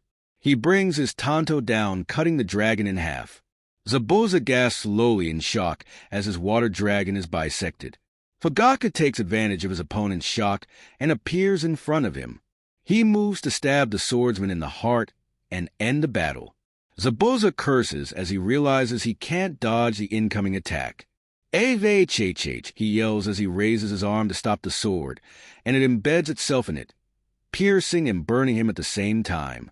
Cut, pierce, and scorch, Fugaku says in a voice of intent. With Satsuki, Haku, and Ino, Satsuki doesn't know what's worse: the feeling of pain plaguing parts of her body, or the feeling of numbness slowly spreading through other. Everything had been going well until the moment this dome of ice mirrors appeared. Haku had from that point on proceeded to attack them using waves of Senbon needles. She has tried using her fire style to destroy the mirrors, but they rebuild themselves each time. Ino is down on her knees and hands. She doesn't think she can take much more of this. Wave after wave of steel is raining down on them. She looks up at Satsuki, who just like her is covered in Senbon needles and cuts and is bleeding. "Satsuki, I don't think I can take much more. We can't land one attack, and with each one against us things get worse," Ino says in an anguish-filled voice. Satsuki holds out her hand, while her eyes dart around looking at all the mirrors. "Come on, Ino. We need to keep fighting," Satsuki says. She looks down at her teammate. "You can do this," she says. Haku watches on from one of the mirrors. She can't help but feel pity. Naruto could arrive at any moment. I need to be prepared for him. It's time to end this, she says inwardly with a bit of sadness. She draws her Senbon and launches them at the two. Ino looks up at her teammate and takes her hand, gaining a newfound determination from the Uchiha's words. Her eyes widen as she sees the enemy release another wave of Senbon. She realizes there is no chance of dodging. She pulls Satsuki down onto the ground, jumping up. She stands above the Uchiha with her arms outstretched. Time seems to slow down as the Senbon approach. She closes her eyes. Time returns to its normal state as the Senbon meets with her body. It pierces her arms, chest, abdomen, and legs. All strength that remained in her leaves her body as it meets with the hail of steel. Her legs buckle and she falls backwards. Satsuki doesn't even have time to protest when Ino pulls her down onto the ground. She lands on her stomach and turns onto her backside only to see Ino standing there covered in steel. Ino, Satsuki manages to whisper. She wants to scream, but the sight seems to have robbed her of voice. She jumps forward as Ino falls backwards and catches her in her arms. "Ayano," Satsuki manages to say, her voice reflecting her horrified state. Ino looks up at Satsuki, clearly struggling to keep her eyes open. "You idiot. Why, I don't." Why did you do that? Satsuki demands. She can't begin to understand why her teammate would do something like this. Ino gurgles, struggling to get out a response. Asterisk gasp asterisk, because we're teammates and we're swimming partners. Satsuki's eyes widen as it comes to her what Ino is talking about. Flashback. Ino and Satsuki stand on the surface of the water in deep concentration while infusing their chakra. After their battle with Zabuza, though not really a battle for them, Fugaku was having them learn to walk and fight on water. Both are sopping wet, a clear indication that they still haven't quite gotten the hang of their training. They stand on the surface of the water in complete silence. Ino glances over at Satsuki nervously to see the Uchiha standing there with her eyes closed. Should she say something? She wants to get closer to her teammates and become friends with them. Naruto is clearly a more quiet and reserved person by nature, but he has been making an effort and becoming a bit more open recently. Satsuki, on the other hand, not so much. Her female teammate has tunnel vision, and her only visible interest is getting stronger. She wants to change that, but doesn't know how to go about it. Her eyes widen, and she smirks as an idea comes to her. Satsuki continues to infuse her chakra with her eyes closed. She can feel Ino staring at her. She has been for the past several minutes. What is she thinking about? It doesn't matter, she tells herself. Just focus. Satsuki hears a splash and doesn't bother to open her eyes. Then she hears more splashes. She opens her eyes to see Ino thrashing about in the water. She's drowning. She must have finally run out of strength. Satsuki runs out to Ino and holds her hand out. Ino grabs it. All of a sudden a smile comes onto her face. Before Satsuki knows that she's been pulled into the water by her teammate. She breaks the surface to find Ino laughing loudly. What the hell is wrong with you? Satsuki shouts angrily. As if it isn't enough that she can't get this training down now, she has a nuisance like this to deal with. You said to your dad you would fall in less than 10 times today, Ino manages to say between laughs. And Satsuki shouts, getting frustrated. This is the 35th time you've fallen today, Ino laughs. Satsuki continues to glare at Ino. Then her lip starts to quiver as she tries to hold back her smile. She fails. She smiles and starts to laugh along with her blonde-haired teammate. They laugh together all the while wading water. Come on, let's swim back to shore, Ino says, making Satsuki laugh harder. The two swim back to the beach and lie on their backs together. For a while there is silence, and then it is once again broken by Ino. You're a race horse, aren't you? Ino asks. Satsuki turns her head to look at the Yamanaka heiress with her eyebrow raised. You're all tunnel vision. Forward is all that exists, Ino continues. Satsuki looks back up and sighs before chuckling. I know. It's just how I was raised, she responds. Yeah, well, you don't have to be like that all the time. Stop and smell the roses, Ino says.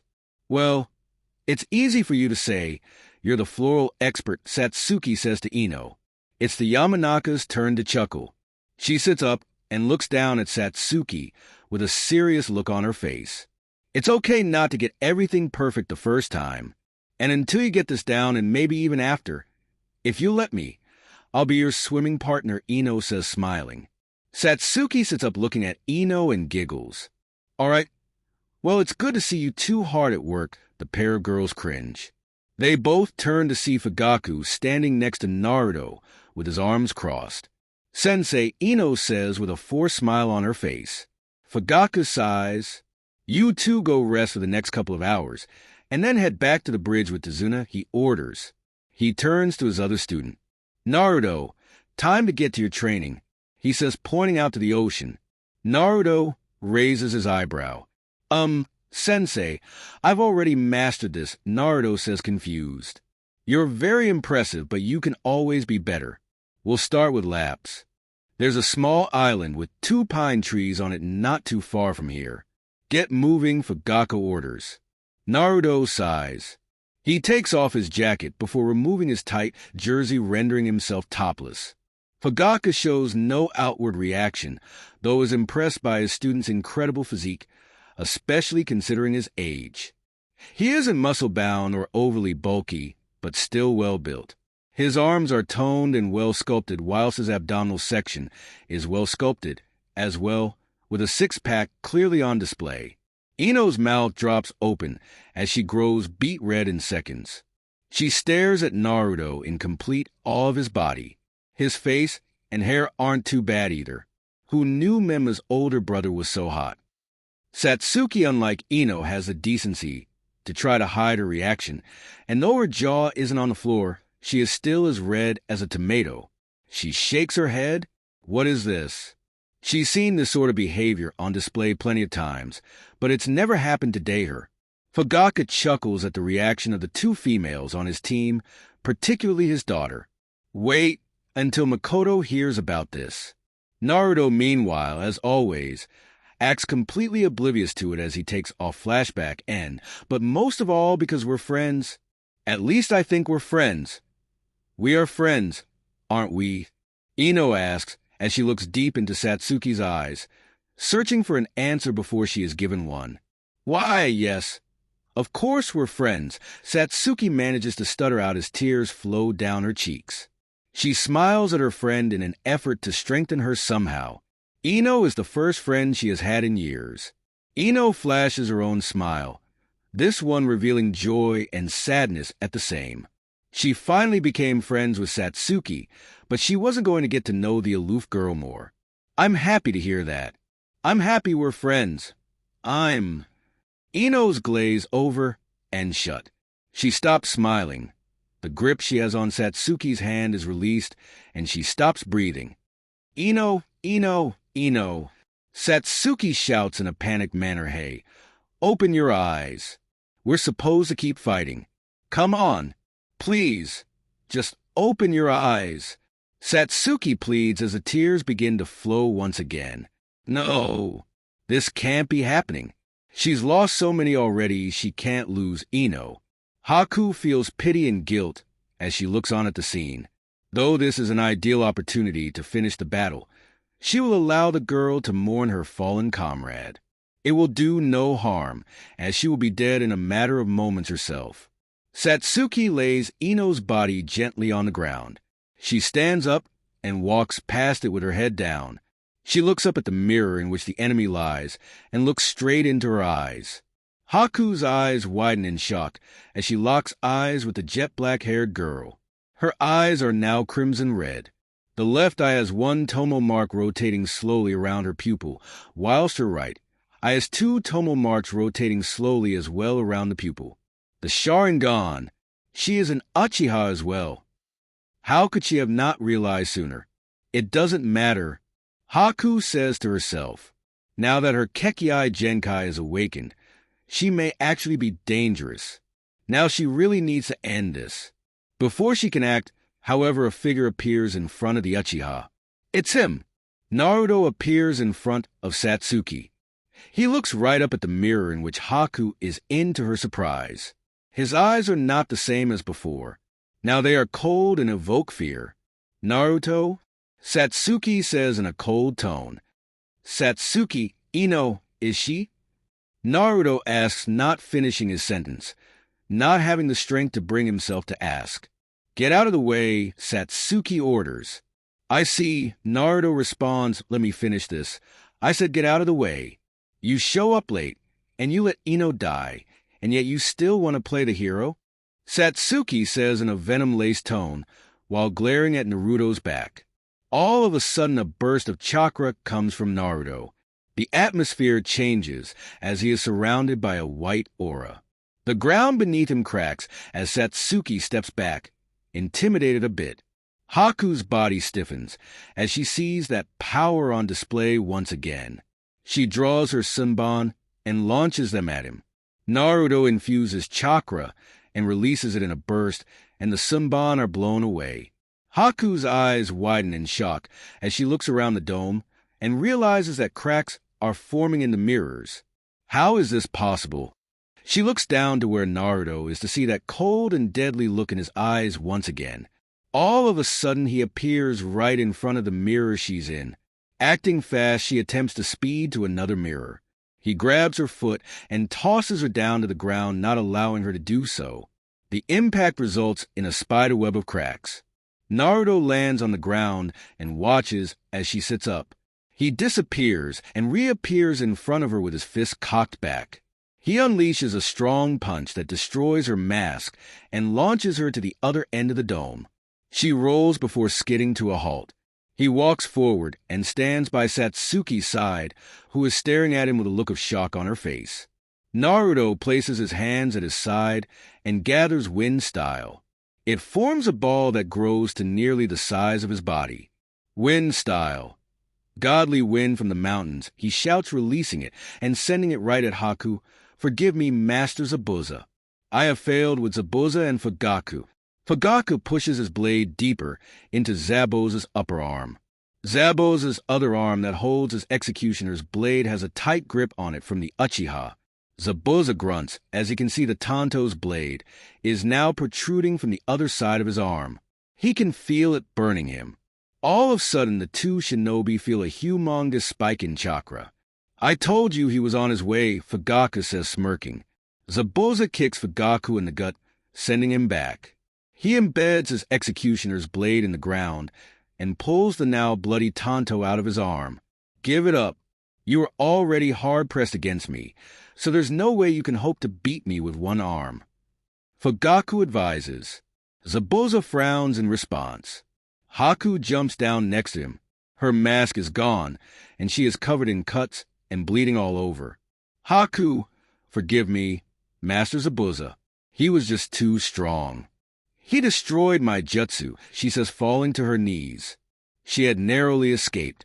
If she hadn't jumped away at the last second, she would probably be dead right now.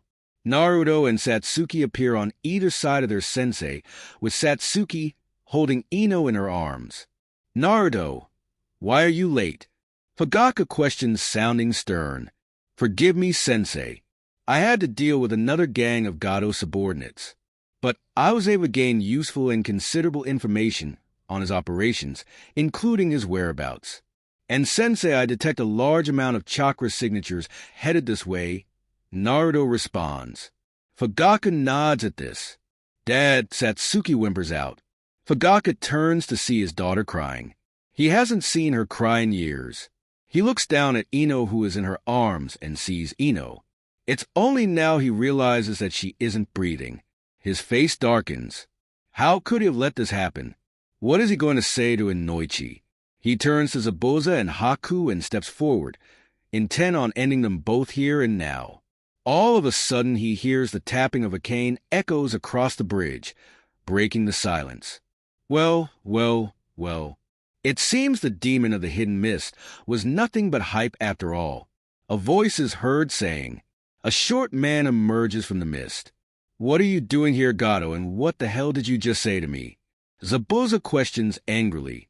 I said you're nothing more than hype, smoke and mirrors.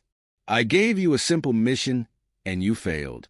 And as for why I'm here, it's time to conduct cleanup and get rid of all of you, and there's no better time to do that than here and now when you're all weak and vulnerable, he says. Some silhouettes become visible in the mist. A large group of people emerge from the mist, all wielding weapons. Zabuza frowns. You're dead, Gato. I'm gonna cut you open like a lamb in a slaughterhouse. Nobody puts a knife in my back. He says threateningly, I won't let any of you lay a hand on Master Zabuza. Haku says, standing up and stepping forward. The both of you are in no shape to fight, Naruto says. Their heads turn to him. Zabuza frowns once again. Normally having one arm would be no problem, but the burn marks he suffered are too much to shrug off.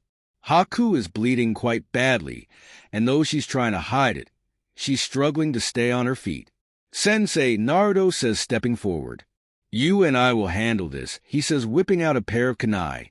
Fugaku nods in agreement and steps forward with his student. He walks up to Zabuza, who hands him his tanto, and nods at him. Kill them all! Gato yells. The men all shout while rushing forwards towards the group. Naruto and Fugaku run forwards. Fugaka swiftly slices through enemy after enemy, his momentum unending. He wastes no time or effort with each blow he delivers being a fatal one. Naruto employs much the same method, using each blow from his kunai to kill. Whenever the thugs attempt to overwhelm him using numbers, he releases wind-style chakra in concentrated bursts, sending them back. Gato watches as the two shinobi cut through his army of over 200 men, like a hot knife through butter. Go! Go! Kill them, he orders, pushing more men forwards. Fugaku sees a second wave of men sent forwards.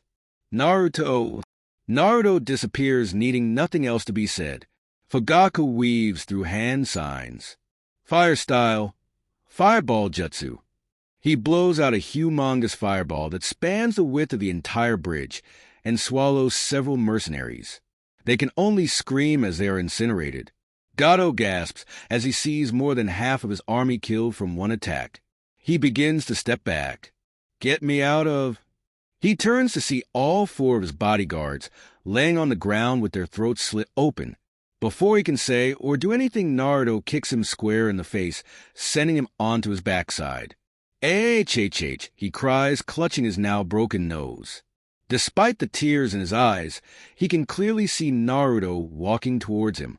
The boy stands above him. Gato shakes in fear as he sees a humongous creature with white, glinting teeth and golden eyes standing behind the boy. It's a lion. "Please, I'll give you anything, just don't kill me." "Sorry, but..." "I don't go back on my word," Naruto says coldly. Before Gato can even scream, his head rolls off of his shoulders onto the floor. Hours later, after Gato's death, many of the mercenaries he hired attempted to escape, seeing no reason to continue fighting. Needless to say, none were allowed to escape. Naruto had handed over the scroll containing the intel on all Gato's operations to Tazuna. Satsuki had wanted to kill Haku despite all that had happened, but Fugaku had talked her down. Haku then revealed that she hadn't killed Ino, but simply put her in a deep sleep. Zabuza had shaken his head at this and told Haku she was far too soft before telling her he was glad Naruto hadn't killed her and that she meant a lot to him. She teared up upon hearing this. When Ino woke up, Satsuki had hugged her tight before hitting her over the head for scaring her. Fugaku had expressed his concern, joking that if she had died, he would have followed her into the afterlife when her father found out. Naruto had said he was happy she was okay and smiled at her, to which she replied with a simple smile and light blush. Satsuki then profusely apologized to Naruto for her words to him. He accepted it, saying he understood her emotional state at the time. Now the time has come for Team 12 to leave the Land of Waves. They are now standing on the bridge alongside Haku and Zabuza across from all the villagers, including Tazuna and his family. "Are you sure you have to leave so soon?" Tsunami pleads. "I'm afraid so," Fugaku responds. Tazuna steps forward. "Words can't express my gratitude." He falls to his knees. "Thank you so much." Fugaku smiles, awkwardly not knowing how to respond to the display, and narrows his eyes when he realizes his 2 female students are laughing at him. He turns his head to see his 3rd student speaking to Inari. Inari sniffles and wipes the tears from his cheeks. "Hey, chin up. You're supposed to be a hero now, right?" Naruto says, smiling. Inari nods. "Right," he says, smiling. "I'm a hero. So what are we going to do now?" Haku asks. Zabuza, who has his arm in a sling, raises his eyebrow, a bit taken aback by the question. He sighs. "This whole thing with Gato has really forced me to think about some things. We're going back to the Land of Water to fight for our home," he says with his eyes narrowed. Haku nods at this. "Well, we'll be leaving now." Fugaku says, "Goodbye." All the villagers shout as the group walks away. "So, what should we name the bridge?" Tazuna shouts. There's excited chatter, and many shouts and suggestions are heard. Inari tugs on Tazuna's shirt. He bends down, and Inari whispers in his ear. Tazuna smiles and stands up. "How about the Great Naruto Bridge?" Tazuna suggests. Shouts of approval erupt, and it is decided. The bridge is named after the hero who saved the Land of Waves. Aftermath, the sound of the leaves rustling in the wind accompanies that of footsteps on the dirt path. The large green gates of the hidden leaf, wide open, are clearly in sight for the returning Team 12. Fugaku watches, taking in his surroundings, as his squad walks ahead of him towards the Leaf Village, the scene bringing back old memories. He resists the urge to sigh as he thinks about how he's going to explain all the events that transpired concerning his team's mission.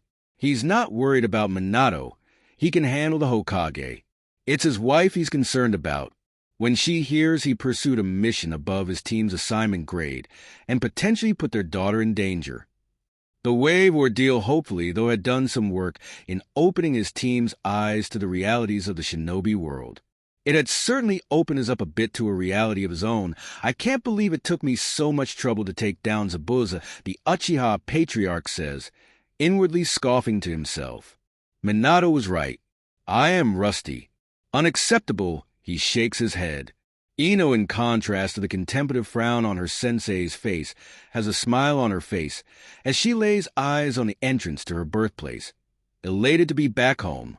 Wait till the others hear that Team 12 successfully completed an A-rank mission. They're going to be so jealous, she says, looking to her left at her fellow female teammate. Satsuki gives no response. Clearly not even having heard Ino's words, her eyes glued to one thing. The Yamanaka raises her eyebrow and looks ahead to Satsuki's current focus. Her eyes narrow in thought as she looks back to see Satsuki still staring at Naruto. Did something happen while I was knocked out?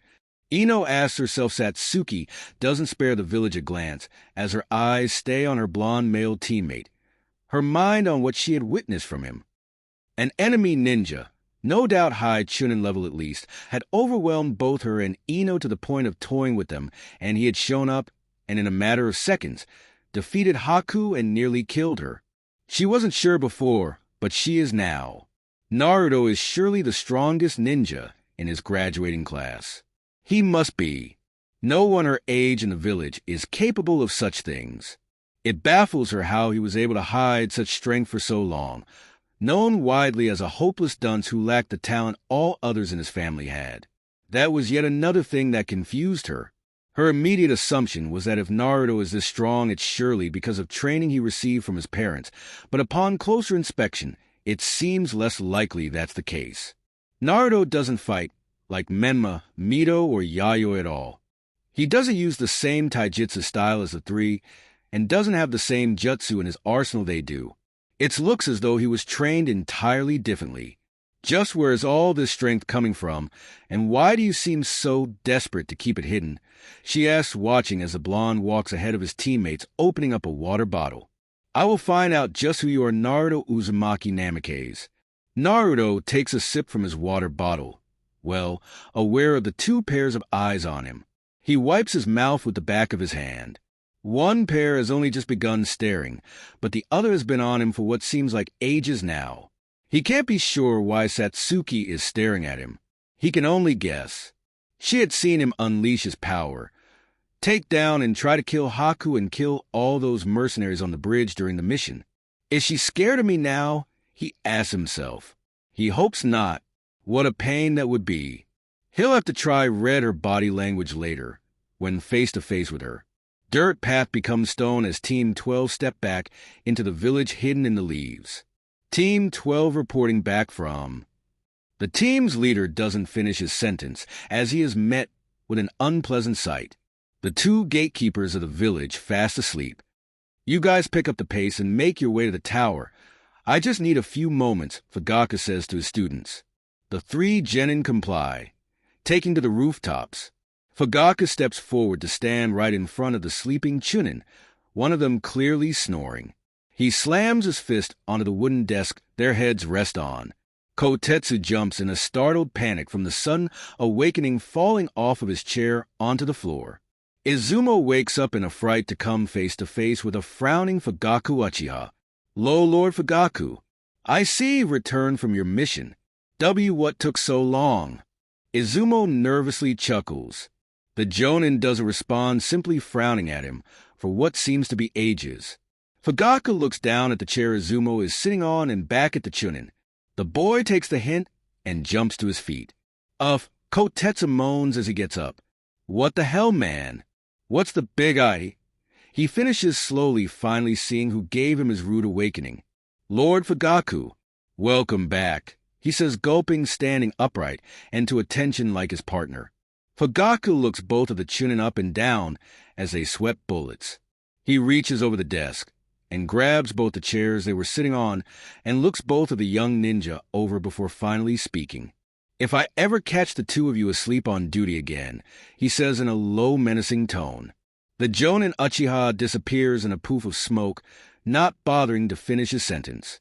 Outside Hokage Tower, Naruto Ino and Satsuki's sensei appears in a poof of smoke before them. The three raise their eyebrows at once, seeing the two chairs in each of Fugaku's hands before realization dawns on them. The three chuckle to themselves. Sensei, Naruto says, shaking his head while chuckling. What? Fugaku says, smirking. What's got you three amused? Let's head inside the Hokage's office. Minato sits back in his chair as Team 12 stands before him. The four-man squad had been assigned an escort mission C rank and was scheduled to be back a while ago. Team 12 reporting back from the Land of Waves. Fugaku says, Welcome back, Team 12, the Hokage says. He looks at the team's Jonin once again, seeing the two chairs in his hands. Fugaku, what are the chairs for? The village leader asks, confused. Consider them gifts. Your office seemed pretty bare last I was here. Figured you need more furniture, Fugaku says, placing the chairs down in front of the Hokage's desk while his genin shake their heads. Oh, well, thank you. You were scheduled to be back some time ago.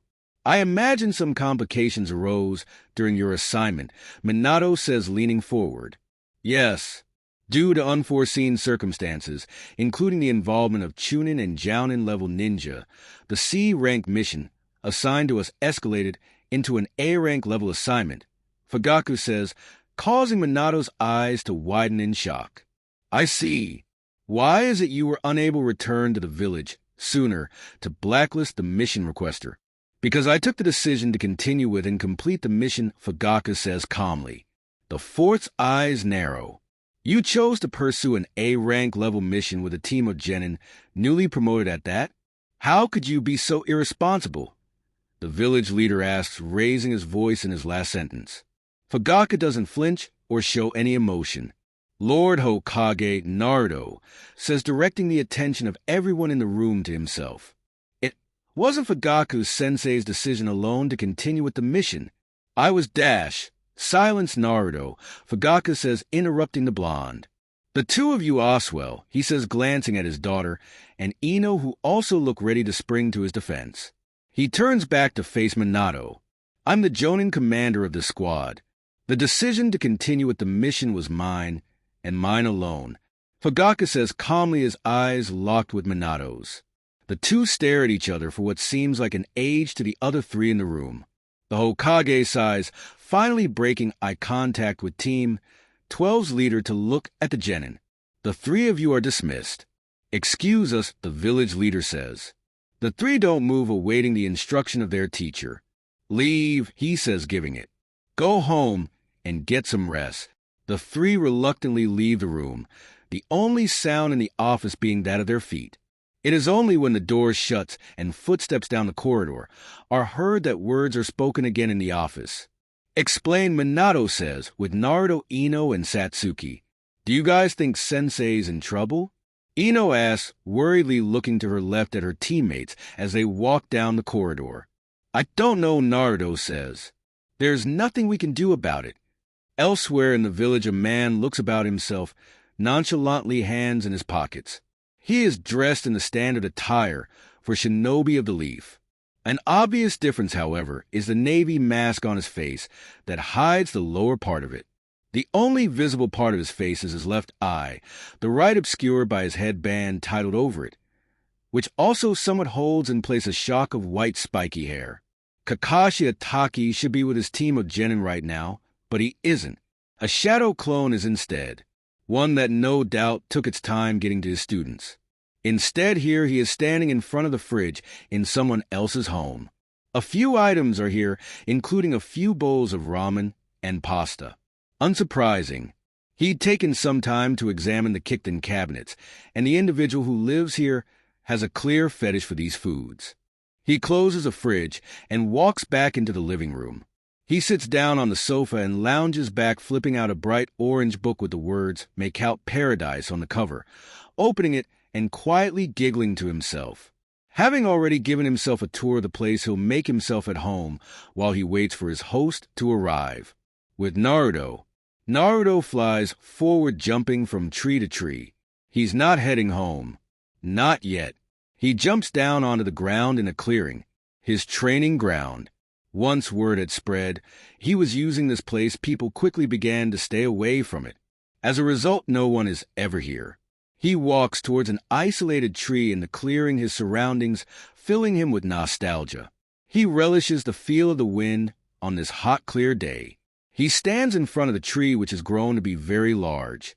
An inscription has been carved onto it, a single word, growth. He runs his hand over the word. Every time he came here before, he ever had anyone, he left having grown just a little stronger, just a little more resilient. And when he found himself alone once again, this is where he came to grow once again. He'd spent many a night here. When he was younger and found himself not wanting to go home, this had been his shelter, his refuge. On warm and cold nights, on calm and stormy ones, Naruto sits down and leans back against the tree, sighing to himself and shutting his eyes. "Hello, old friend. It's been a few weeks. Good to see why." Naruto's head turns as he falls asleep. Hokage's office. Minato sits back, Fugaku having given him his full report, trying to process all this information. One word plagues his mind.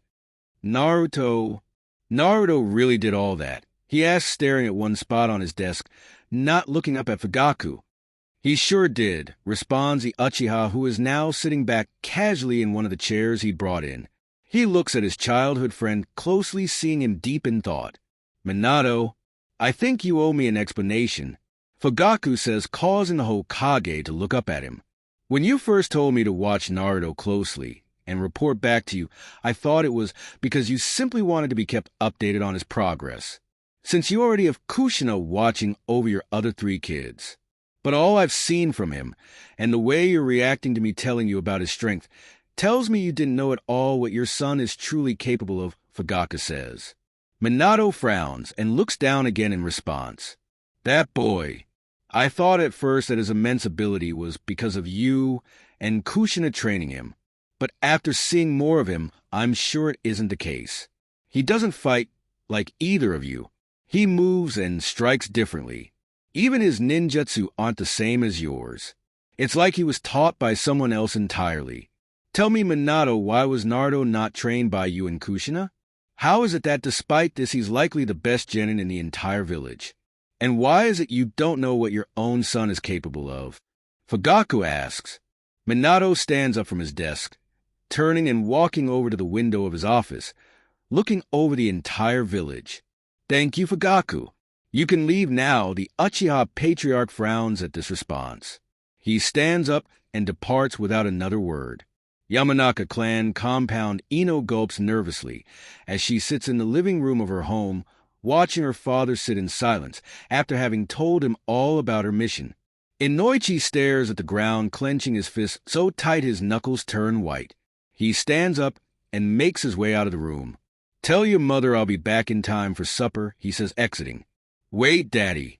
Daddy, where are you going?" Ino exclaims. "Oh no," she says, putting her hands in her face. "I should have just kept my mouth shut." Outside Naruto's apartment, Naruto walks toward the entrance to his apartment, the rays of the setting sun shining on him. He yawns, having woken up from his nap of a few hours not long ago. As he's about to open the gate, he notices fresh dirt on his welcome mat. He infuses chakra and senses it. A foreign chakra in his apartment. The blonde narrows his eyes and flips out a kunai. Uzumaki Namikaze's clan compound. The members of the Uzumaki Namikaze family sit in silence as disbelief stuns them. Minato had arrived not long ago and informed him about Naruto being back in the village and the events that had transpired in the Land of Waves, namely Naruto going toe-to-toe with one of the 7 ninja swordsmen, defeating his closest accomplice and killing a crime boss to free an entire nation. Fugaku had also told him about the naming of the bridge, which he'd heard about from other travelers on the way back. No way. Big Brother really did all that, Yayoi says in disbelief.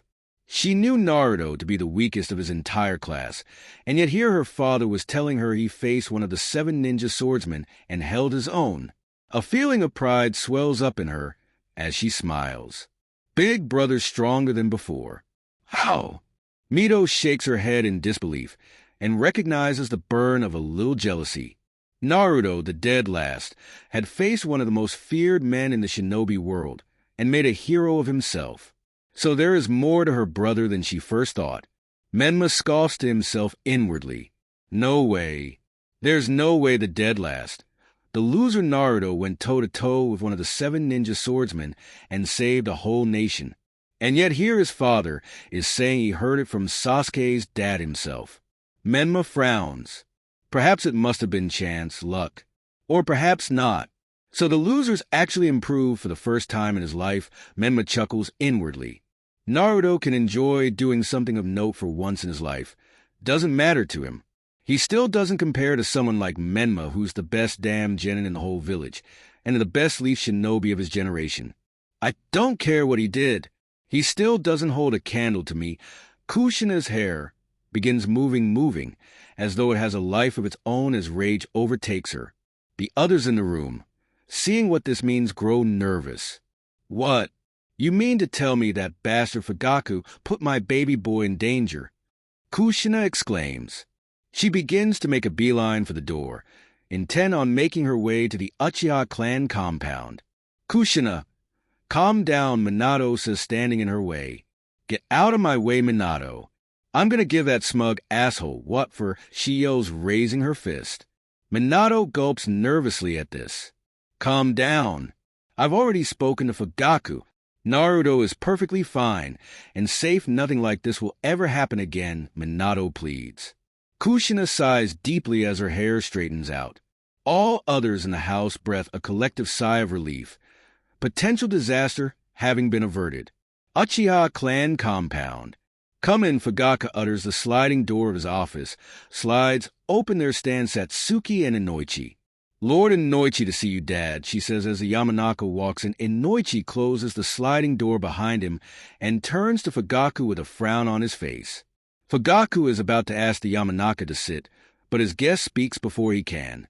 I think you know why I'm here, Inoichi says in a low, menacing tone. No, actually I don't, Fugaku responds calmly. Don't play dumb with me, Inoichi says, his voice rising. I'm not. I'd find no enjoyment in it.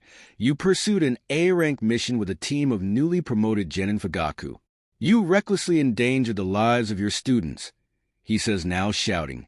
And this is your business because... Fugaku questions.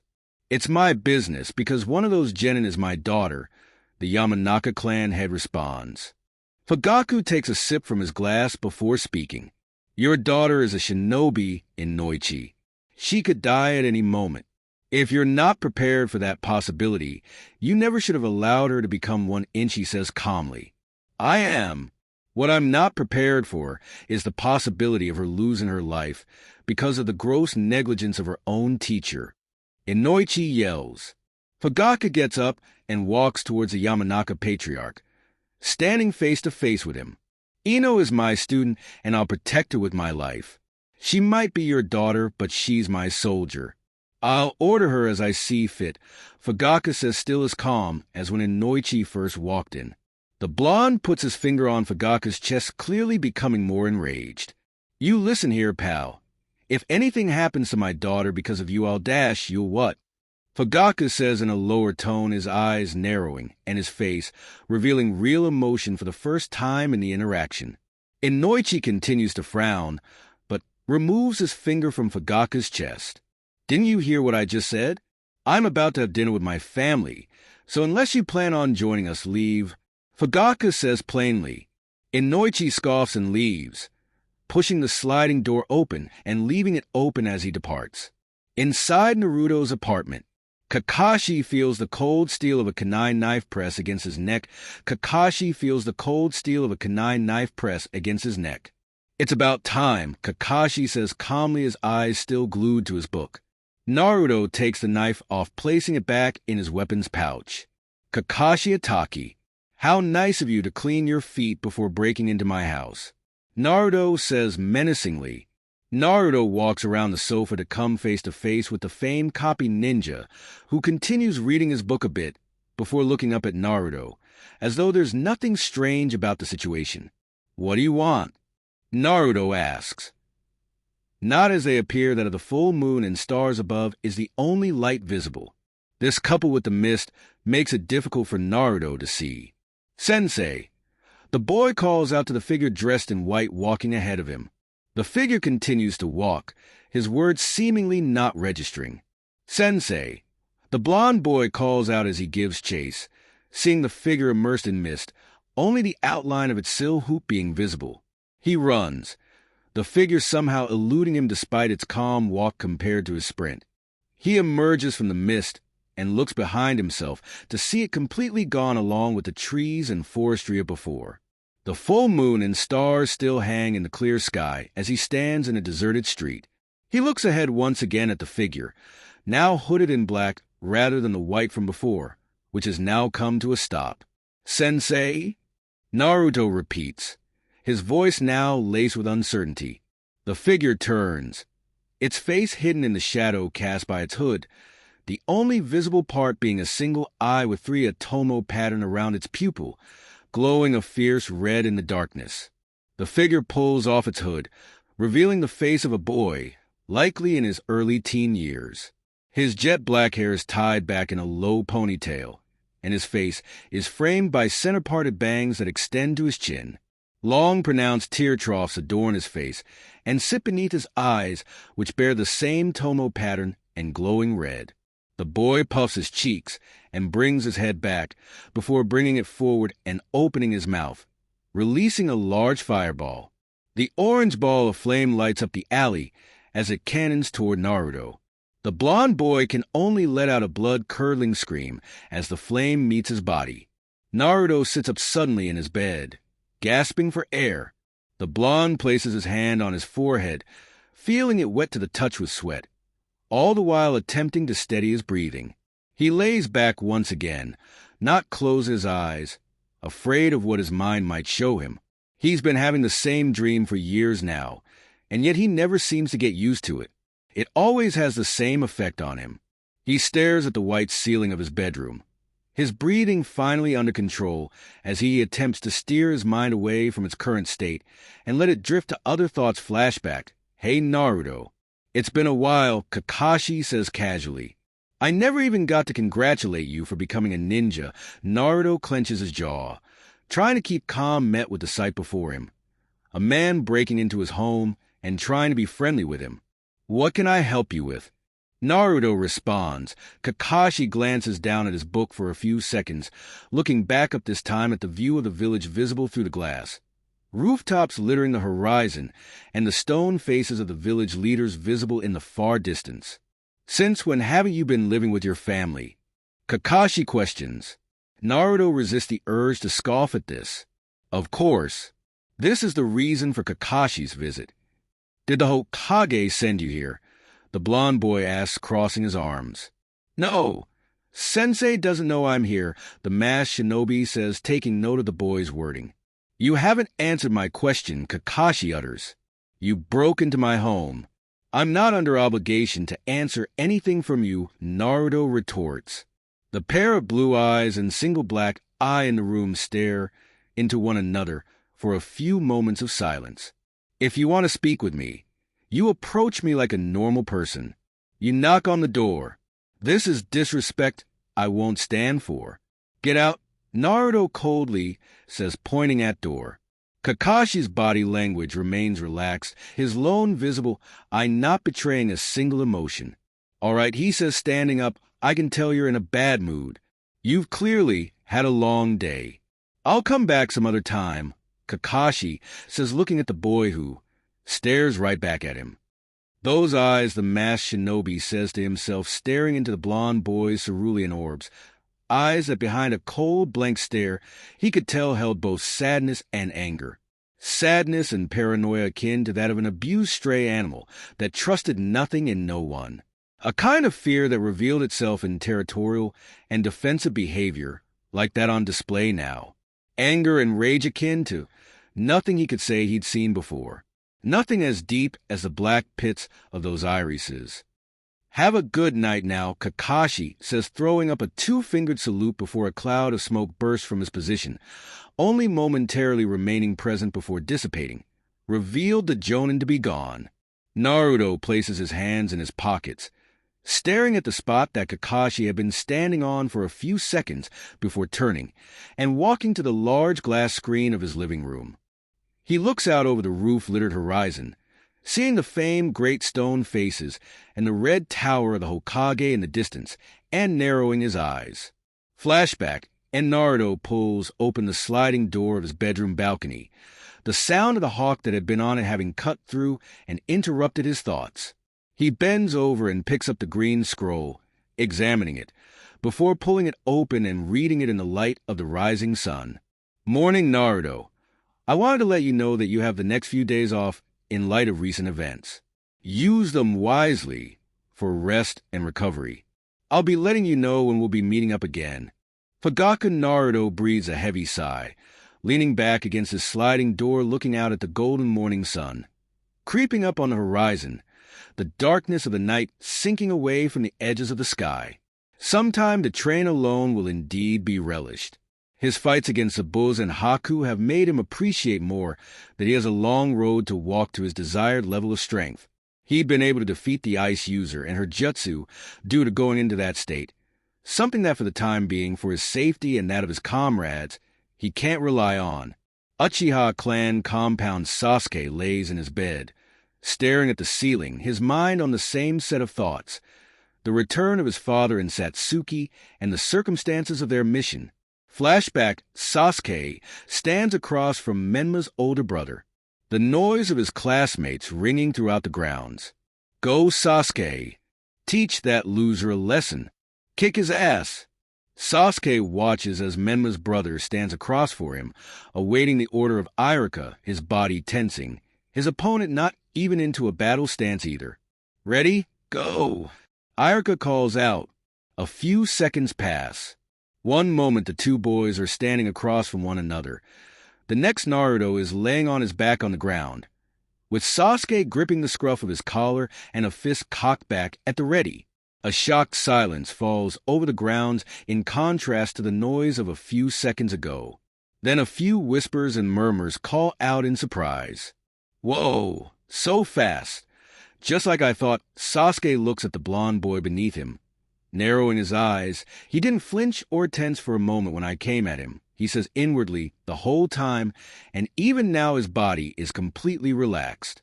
Not an ounce of fear or anxiety, Sasuke muses as he stares into the blond boy's eyes, his breathing still level. Those eyes as he becomes entranced staring into those ice-cold orbs.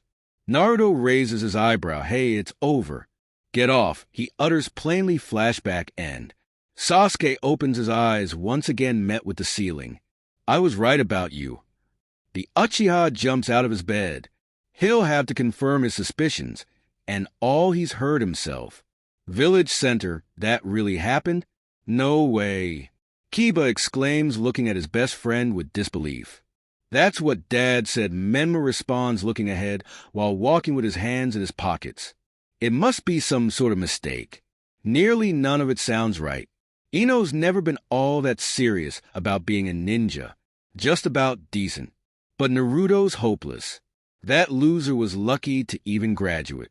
How could he beat someone Satsuki couldn't and take on a Jonin-level ninja on his own?" Kiba says, shaking his head in disbelief. "No idea. Maybe Sasuke's father." Menma looks down while walking, unable to even find the words he thought he had. "Nonsense. All of it I'm telling ya. If Naruto is strong enough to fight a Jonin, then I'm ready to be Hokage." Kiba laughs. Menma looks up at his friend as they both chuckle. I don't believe it. Even if it's true, I still wouldn't care. He scoffs. Enough about him. Menma looks around and smiles, waving at the villagers as they smile at him. Murmurs flowing through the crowded center. It's Lord Hokage's heir, the fourth son.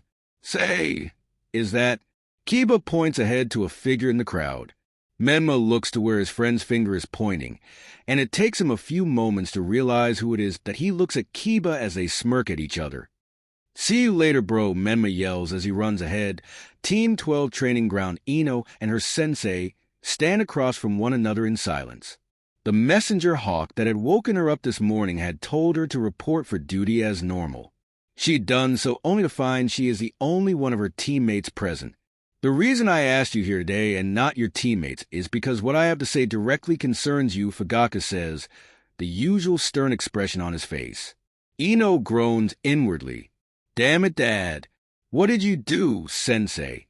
If this is about my dash, Fugaka holds his hand up, silencing the Yamanaka. I called you here today to let you know I'll be training you for the next few days separately whilst your teammates rest, Fugaka says. You're well aware that you're the weakest member of your squad. I'm sure the Uchiha continues. Ino's head lowers as she hears the words, knowing them to be true. The extent to which this is true, however, is not acceptable. Your physical condition is unacceptable. Your muscles, strength, and stamina are not good enough. And besides the single or water style, jutsu you've managed to master, the only jutsu that would be of real use in a combat situation against any competent shinobi would be that of your clan, the mind transfer technique, which, considering its implications, I'm labeling as a last resort. Fugaka continues as Ino's fists clench, her head still down and eyes hidden. Naruto's feet speak for themselves, and I trained Satsuki myself, so I know she would have been able to defeat the demon brothers alone. The same can't be said for you, however. The reality is, Ino, you're simply not a good enough shinobi. At the level you're at now, you'll simply be a liability instead of an asset to your teammates. On every assignment they take, though they might not say anything, they'll have it on the back of their minds that they have to worry about you holding them back. In future, that could even endanger their lives. The Uchiha watches as the floor in front of Ino becomes stained with drops as she desperately tries to stop her trembling, head still down. That's why I'm going to go hard on you. I'm going to put you through the most grueling training you've ever endured, and I need you to be ready for it. Not just for your own sake, but that of your teammates, the clan leader says. Ino stays silent, now visibly shaking. Yes, Sensei, the blonde chokes out. Team 7 Training Ground, the boy slams into the ground on his back. A foot rests atop his chest. Sasuke wins. Nice work, Kakashi says casually. Way to go, Sasuke. Better try, Hisa, his female student shouts, standing alongside him. Sasuke takes his foot off of his opponent's chest. It's seeming as though his sensei and teammates' words haven't even registered. Damn it. I'm wasting my time here, playing with weaklings when I could be... Hizaru jumps to his feet, brushing the footprint off of the front of his black tracksuit with the white leaf insignia on the right side of the chest, then brushing the dust out of his spiky black hair. Lucky that time, emo boy, the brown-eyed boy, scoffs. For the third time in a row? Yeah, right, loser, Sasuke responds. His teammate frowns. Want to go? He challenges. I've already wiped the floor with you enough for my taste. Sasuke responds as he starts to walk away. Before he can, however, a hand grips him by his blue collar. Think you're better than me? Hizaru questions. No, I know I am, Sasuke says, grabbing his teammate's own collar. They frown at each other, fists clenched at the ready. They let go of each other, hands clutching at their heads. As they hunch over, a sizable bump appears on each one. Do the two of you ever stop, damn it? Kori angrily shouts, fists raised over their heads. Kakashi sighs, watching the scene unfold. The uncertainty over allowing his team to compete in the exam strong as ever. Forget about competing against other teams. The two boys would sooner spend their time beating each other up and Kaori trying to separate them. Village Center. Satsuki walks down the fairly crowded street, a plastic bag in hand. She considers taking to the rooftops to get home quicker, but opts not to. Well, if it isn't the most stunning girl on the planet, an all-too-familiar voice cuts through her thoughts. Satsuki turns to see Menma standing alongside her, his smiling face red with a blush. "Hi, Satsuki," Menma says, hands behind his back so he doesn't fiddle a chordly with them. "Hello," she responds, plainly looking him over a bit, his heart skipping a beat as they lock eyes. "Where you off to?" he asks, now walking alongside her. "Home," she responds. "Let me walk you home," he responds, a smile still firmly placid on his face. "Shouldn't you be with your team?" she questions, raising her eyebrow. He flicks his hand in a dismissive motion. "Don't worry about it. I'm right where I should be," he says, raising his eyebrows, looking at the Uchiha. She shakes her head and looks ahead as the two walk alongside one another. Team 12 training ground. Ino yells out in pain as she flies through the air and rolls across the ground before coming to a stop and laying in a heap, her clothes torn in some places. Fugaku pinches the bridge of his nose and sighs in frustration. What the hell has Inoichi been doing? He watches as a student, with her palms to the ground, tries to get up and fails. His eyes move from her as his head turns to the ambu black op who's just arrived. "Lord Fugaku, Lord Fourth Hokage summons you," the masked shinobi speaks. Fugaku raises an eyebrow. "Minato?" Is the blonde finally ready to give him some answers? He turns to see Ino with her head raised, still not off the ground, a bruise on her left cheek. "If I'm not back in an hour, feel free to head home. Until then, work on some training of your own," he says before disappearing in a poof of smoke, the ANBU shinobi following suit. The Yamanaka heiress looks around for a bit to make sure her Jonin instructor is really gone before letting her head fall and rest against the ground, gasping for air. "Hokage Tower, Hokage's office. He actually looked me in the eye and said that to me." Inoichi exclaims, looking around the room at Minato, who sits at his desk, Shikaku, who sits across from the village leader in one of two seats, and Choza, who is leaning against the wall to the right with his arms crossed. The room is silent for a few moments before Shikaka chuckles a bit, shaking his head. "Of course he did. It's Fugaku. What did you expect?" the Nara head asks. "Anyway, what are you going to do? Fight him?" Choza asks, looking at his friend with a smirk on his face. Flashback ready. The Chunin Academy instructor stands with his hand raised in the air as the two boys stand across from another. "Go!" he shouts. Seconds pass before Inoichi is on his back, his head turned to the side, having received a hard right hook. Cheers erupt from a number of the other academy students. "Winner, Fugaku Uchiha," the instructor announces. "Go!" the instructor shouts. Inoichi runs forward, intent on not letting his opponent get the first in this time. He throws a punch only for Fugaku to sidestep it with ease, spinning his body and sweeping his opponent's legs out from underneath him with one of his own. Inoichi lands on his back, his opponent grabbing one of his feet still in the air. Fugaku flips the blonde boy onto his stomach, using his leg, and begins to twist his ankle. "Ea aha," the Yamanaka wails in pain, slapping the ground with his palm in surrender. "Winner, Fugaku Uchiha," the instructor announces. The two boys stand across from one another with the instructor watching, hand raised in the air at the ready. "Not today, you're not," Inoichi muses, his hands behind his back. Fugaku narrows his eyes in suspicion at this. "Go!" the instructor orders.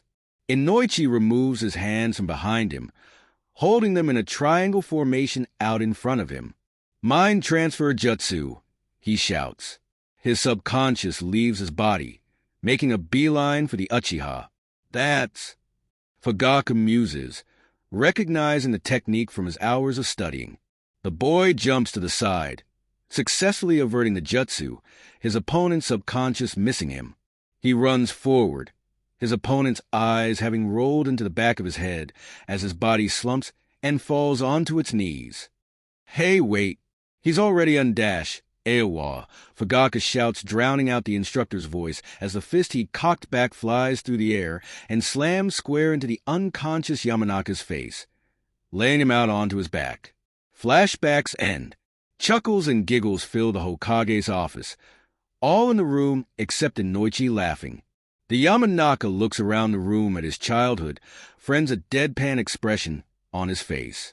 This isn't funny, Inoichi angrily exclaims, only for the giggles in the room to turn to full-on laughter. Remember when he used that fire style, jutsu, to set his hair alight? Ahahaha, Choza guffaws, Shikaku and Minato joining him. This is serious. Inoichi once again yells he's a loose cannon. This is only his first mission as the Jonin commander of a genin squad. Who knows what else he could pull? He can't be trusted with subordinates Minato, and that's why I'm requesting you reassign Ino to a different squad. The mood in the room turns stoic. I'm here as a father. Satsuki is Fugaku's student and daughter, so I can't speak for her, and Naruto is not only your subordinate as a Hokage but your son, so whatever decision you take regarding him is yours alone to take. But I'm committed to protecting Ino, which is why I'm here with this request. Minato sits back, looking at Inoichi in thought. What a drag, Shikaku sighs. Inoichi, your position is understood, but you know Minato can't just dash. You know, Minato interrupts the Nara head. Apologies, he says, gesturing to Shikaku for interrupting him, before turning to Inoichi and continuing. It's funny you mention Fugaku because Minato himself is interrupted this time by the sound of the door opening without a knock. Fugaku walks in. He looks to the right and sees Choza. The two nod at each other in acknowledgement. He walks forward, turning to Inoichi, who frowns at him, not attempting at all to hide his feelings towards the Uchiha. Fugaku simply stares back blankly, walking past the Yamanaka and sitting down in one of two seats in front of Minato's desk, the other occupied by Shikaku. Old friend, Shikaku says, shaking the Uchiha's hand before he turns to Minato. What's up? Fugaku asks, sitting back casually. Minato nods at both Shikaku and Choza, who nod back. The Nara stands up and leaves the room with the Akimichi without a word. The door closes, and only once the sound footsteps is faint does Minato address the two remaining men. Inoichi being here when I sent for you is actually convenient, because he's relevant to what I want to discuss with you. Fugaku raises an eyebrow, listening intently. A few weeks ago, a Chunin Academy instructor attempted to steal the Forbidden Scroll of Seals and Defect from the village with it. Naruto's training ground, and explosion rings throughout the forest. Birds taking to the skies as a ball of wind-style churka erupts into a spinning sphere after ripping through several trees. Naruto stands in the clearing of his training ground, his arms forward and palms out, panting as he examines the handiwork of his most powerful jutsu. His mastery of the technique has grown, but it's still nowhere near perfect.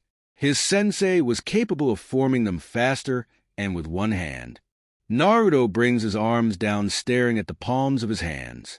Then again, Akasada's affinity and mastery over wind-style jutsu was unprecedented, borderline superhuman. Would such a thing be possible for him? His thoughts are interrupted as he senses another chakra in the area, clearly heading straight for his training ground. Sasuke Uchiha. What could he want? He frowns. Is this visitor thing becoming a trend? With Menma and Satsuki, the pair stand in front of the Uchiha clan compound. Well, here we are, Menma says, awkwardly looking over at the Uchiha girl. It was great seeing you again, he says, a wide grin on his face. Maybe we can get together again soon, Menma says. Don't push it, Satsuki says, walking off towards her home. Didn't say no, Menma says inwardly, pumping his fist into the air in front of him repeatedly. Upon closer inspection, Satsuki must admit Menma is attractive. Not as much as his brother, certainly, but attractive nonetheless. Naruto's training ground. Sasuke jumps down into the clearing. He looks out at the training ground everyone in the village avoids and sees him. The blond boy stands there, clad in all black, staring right back at him. He walks forward until he's sure he is within earshot, but still a fair distance away.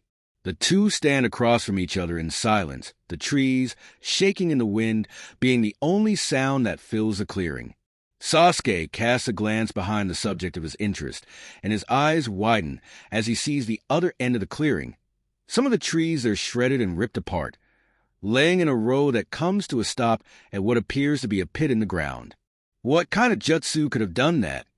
He looks back at the boy who stands staring at him, still not having said a word. The Uchiha boy finally speaks. Naruto Uzumaki Namikaze, I've come to see your true power. Fight me! With his Zadaru, he closes the door to his apartment behind him and walks forward. He unzips his jacket, tossing it onto the floor and tossing himself onto his sofa, kicking off his black sandals and laying his head back in his hands with his eyes closed in sighs. So how is everything proceeding? His Zadaru opens one eye to see an elderly man standing across the room. He has black spiky hair and one visible brown eye, much like his Zadaru himself. His right eye is concealed by bandages wrapped around his head. He is dressed in a long-sleeved white top, a cane in his left hand, and a black robe concealing his right arm and shoulder completely. His Zadaru looks back up at the ceiling before closing his eyes. Great, he responds. The tapping of the old man's cane echoes throughout the room, followed by the shuffling of him seating himself in the opposite sofa. So you've gained the trust of your teammates, then? The old man asks. His Zadaru chuckles. Yeah, they trust me. His Zadaru chuckles. His eyes still closed as Danzo raises his lone visible eyebrow at the tone of the only one of his subordinates who refuses to bow in his presence. MHM. Well, in any event, there's something important we must discuss. Mizuki. It appears he attempted to steal the forbidden scroll of seals, likely for his master. He failed and has been arrested. Danzo says. His Zadaru chuckles in response. Huh, you don't say. So that's why. I was wondering why he disappeared off the face of the earth, the boy says. Why is this important to us? Isn't Mizuki the snake's boy? His Zadaru questions. That is true, but he is privy to vital information concerning Orochimaru's operations. In order to protect said information, Orochimaru has enlisted our help, which we will provide, of course, once sufficient reward has been given. Danzo responds to the boy. He's currently being held at the Hidden Leaf Strict Correctional Facility in solitary confinement and under regular interrogation. Our contact inside the facility, when the time comes, will assist you in getting in, but his skills in infiltration and assassination are nowhere near those of yours. I need you on standby and ready at a moment's notice to act. He must be silenced before he can say the wrong things. Assuming he hasn't already, Danzo says. His Zadaru sits up and looks at Danzo. The Hidden Leaf Strict Correctional Facility. A correctional facility housing hard-ended criminal shinobi. A place where the worst of the worst go. He smacks his hands together and licks his lips. Some fun. Sure thing, old man. Just say the word, his Zadaru says, smiling giddily. Danzo looks around the room. Now to make sure you're keeping that head sharp. Where's your shogi set? The elderly man asks. His Zadaru groans in response. Shadows the boy lands with a thud on the ground onto his back. His eyes widen in horror, but the scream he attempts to let out doesn't accompany this look, as a hand covers his mouth. He murmurs, his pleas for mercy incoherent, but can do nothing as a kunai descends on him in a horizontal slash, slicing his throat open. The kunai wielder rises to his feet and watches as the young male thrashes about on the floor for a few moments before finally his body goes limp and silent. He looks to his left to see two grown masked individuals laying still, not far apart from one another. One laying on his back with the setting sun shining on his skin, a sickly purple color, and another on his stomach. Two swords through the upper back pinning his body to the ground. The killer throws his kunai onto the ground, stabbing it into the ground standing upright. He looks behind him as three other masked individuals meet his eyes, two of them clearly adults, the third having the killer's own height. Are any of you injured? The tallest of the masked individuals questions. The shortest mask wearer shakes his head, and so does the second tallest. They all look ahead as the kunai-wielding killer reaches for his face, it being adorned by a mask of its own. Unlike all others on the scene, though, which are white, and each bear an animal design of their own, this particular one is pitch black, bearing the design of a human skull. Its wearer pulls it off, sparing one last look at his victim, who has a head of brown matted hair and eyes, adorned in standard leaf chunin attire. Before walking off towards one of the many trees on either side of the dirt path the bloody scene has unfolded. Clean up while I get changed. Then we rendezvous with Seal, and the real work begins, he says. Right, Hizaru, the shortest cloaked mask-wearer, says. The kunai wielder stops, turning his head to look at the mask-wearer in question, his brown eyes shining in the setting sunlight as the wind blows his dark, spiky hair. We're on a mission. Don't call me that, he says before continuing to walk off. Of course. Apologies, Shadow the mask-wearer responds. Naruto's training ground. Naruto stands in silence looking across at his Jonin commander's son and teammate's brother. For only a second chills run down his spine as he looks at the boy's face and notes the resemblance between him and. He shakes the thought away. What was that? Naruto asks, an eyebrow arched. I said I want you to fight me. Right here and now, Sasuke replies. Naruto stands in silence, the blonde narrowing his eyes. Why would he want to fight me of all the people in this village? He muses before he stumbles upon what he sees to be the answer. His father and sister told him what happened in the land of waves, did they? Now he's here to see for himself what his ears can't believe. Well, whatever the case, I'm not interested, the blonde boy speaks inwardly. No. Now please leave, Naruto utters plainly. Perhaps my tone was deceptive, Sasuke says, taking just a few steps forward. I wasn't asking for anything. I was telling you I'm not leaving until you and I fight, he says, his fists coming up as his feet and legs move as well, shifting into the taijutsu stance of his bloodline. Do you know where you are? Naruto asks, visibly beginning to lose his temper. This training ground isn't assigned anyone, is it? It's open to all shinobi personnel for use. Like I said, I'm not leaving without a fight, the Uchiha says sternly. Naruto's eyes narrow in response as the wind blows through the clearing, whilst the two stand facing each other, the trees shaking in the wind almost in anticipation, as the two young shinobi stare at each other, the tension palpable. Naruto sighs. If he won't leave, I'll just make him leave, he relents. All right, I'll humor you. But once I've beaten you, the whiskered boy clad in black says, leave and don't come back. And what exactly makes you think a dead last loser like yourself could beat someone like me, Sasuke taunts, trying to frustrate his opponent early on. Naruto, not even having shifted into a battle stance, smirks for a second, chuckling inwardly, before his face goes stern. He brings his open hand up and moves his fingers in an inviting gesture.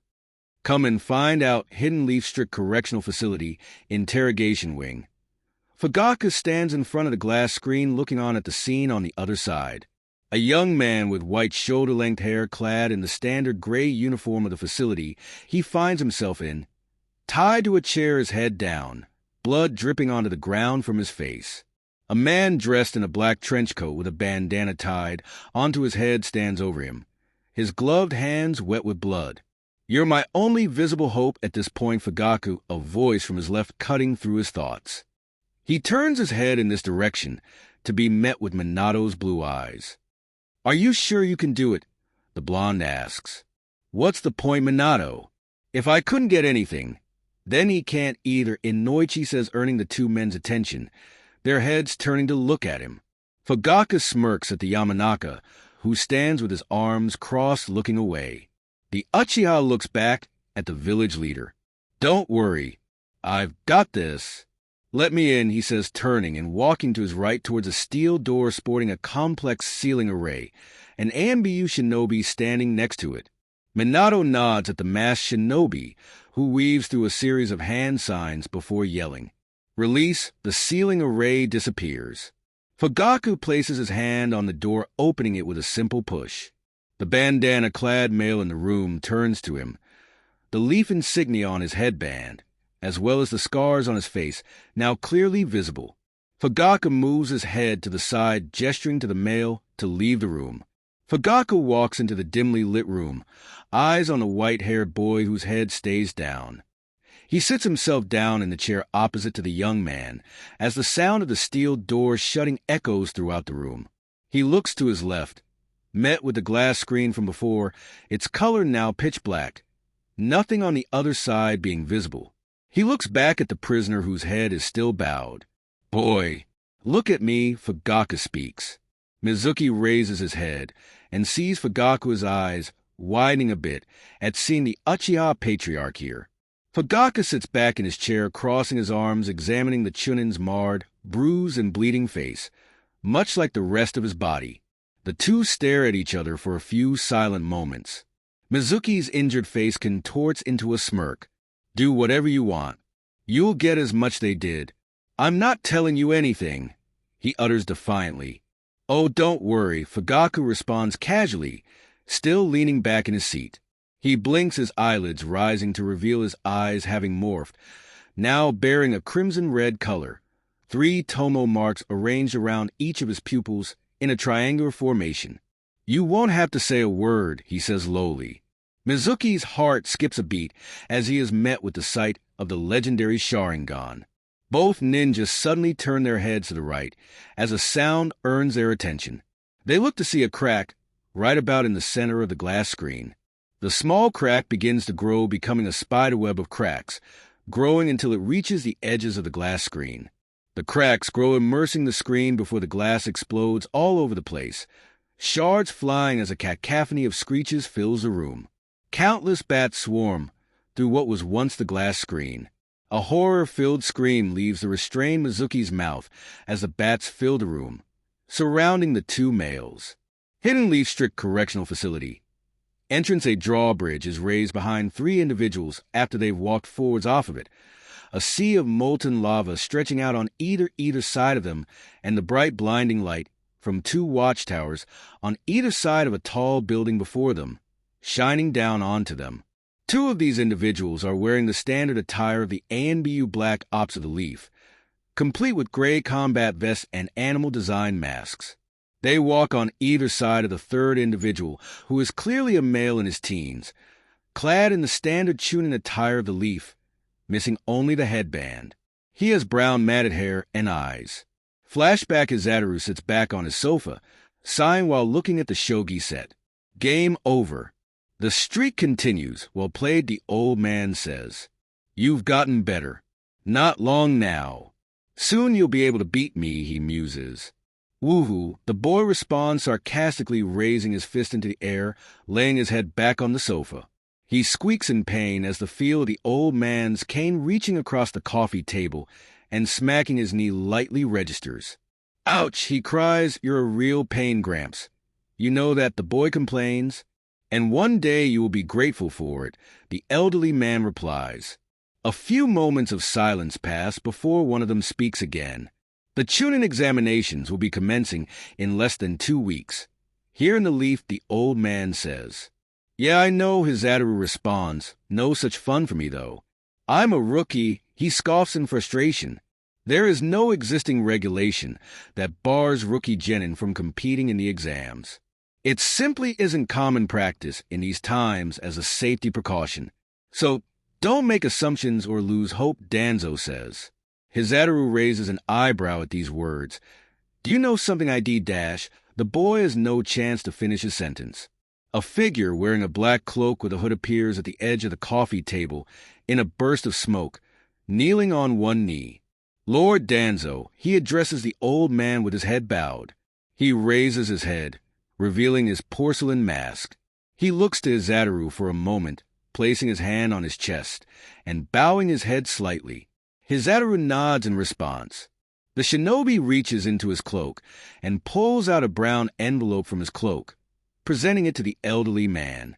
Izadaru watches as the old man rests his cane against the coffee table and takes the folder, opening it silently and reading its contents. A good few silent moments pass before Danzo takes a few of the several that were contained in the envelope and slips them into his robe. He takes the remaining documents and files, places them back into the envelope, and slides it across the coffee table that separates the 2 sofas. "At a moment is your assignment," the elder says as the boy takes out the contents of the envelope and lays them out on the coffee table. "Your mission has been assigned. You are to infiltrate the hidden Leaf Strict Correctional Facility and eliminate the former Leaf Chunin known as Mizuki. You have been provided with a means of infiltration. There is a Leaf Chunin, 14 years of age, named Kenji Sato. He's been arrested, convicted, and sentenced for several counts of armed robbery and assault in the countryside of the Land of Fire. He's currently being held in a holding facility in the village and is supposed to be transported to the Leaf Strict Correctional Facility in a few days. However, an altercation that will take place today in the holding cells will have him moved for safety reasons. Considering your closeness in terms of age as well as similar physical build, it shouldn't be too difficult to assume his identity. 2 newly promoted AMBU Black Ops Shinobi have been tasked with transporting him to the facility. Taking into consideration the abilities of the Shinobi and Assault Squad has been assembled, including yourself, that should be able to eliminate these 2 individuals without much trouble. One of the members of this unit, as well as another you are to rendezvous with en route to the facility, will assist you in playing the role of prisoner in order to get in. Once inside, our contact, inside the facility, will ensure you make it out of your cell and are freed of any chakra suppressors. From there, it will be your responsibility to ensure you carry out the mission and escape the facility without detection or capture. Your instructions have been given.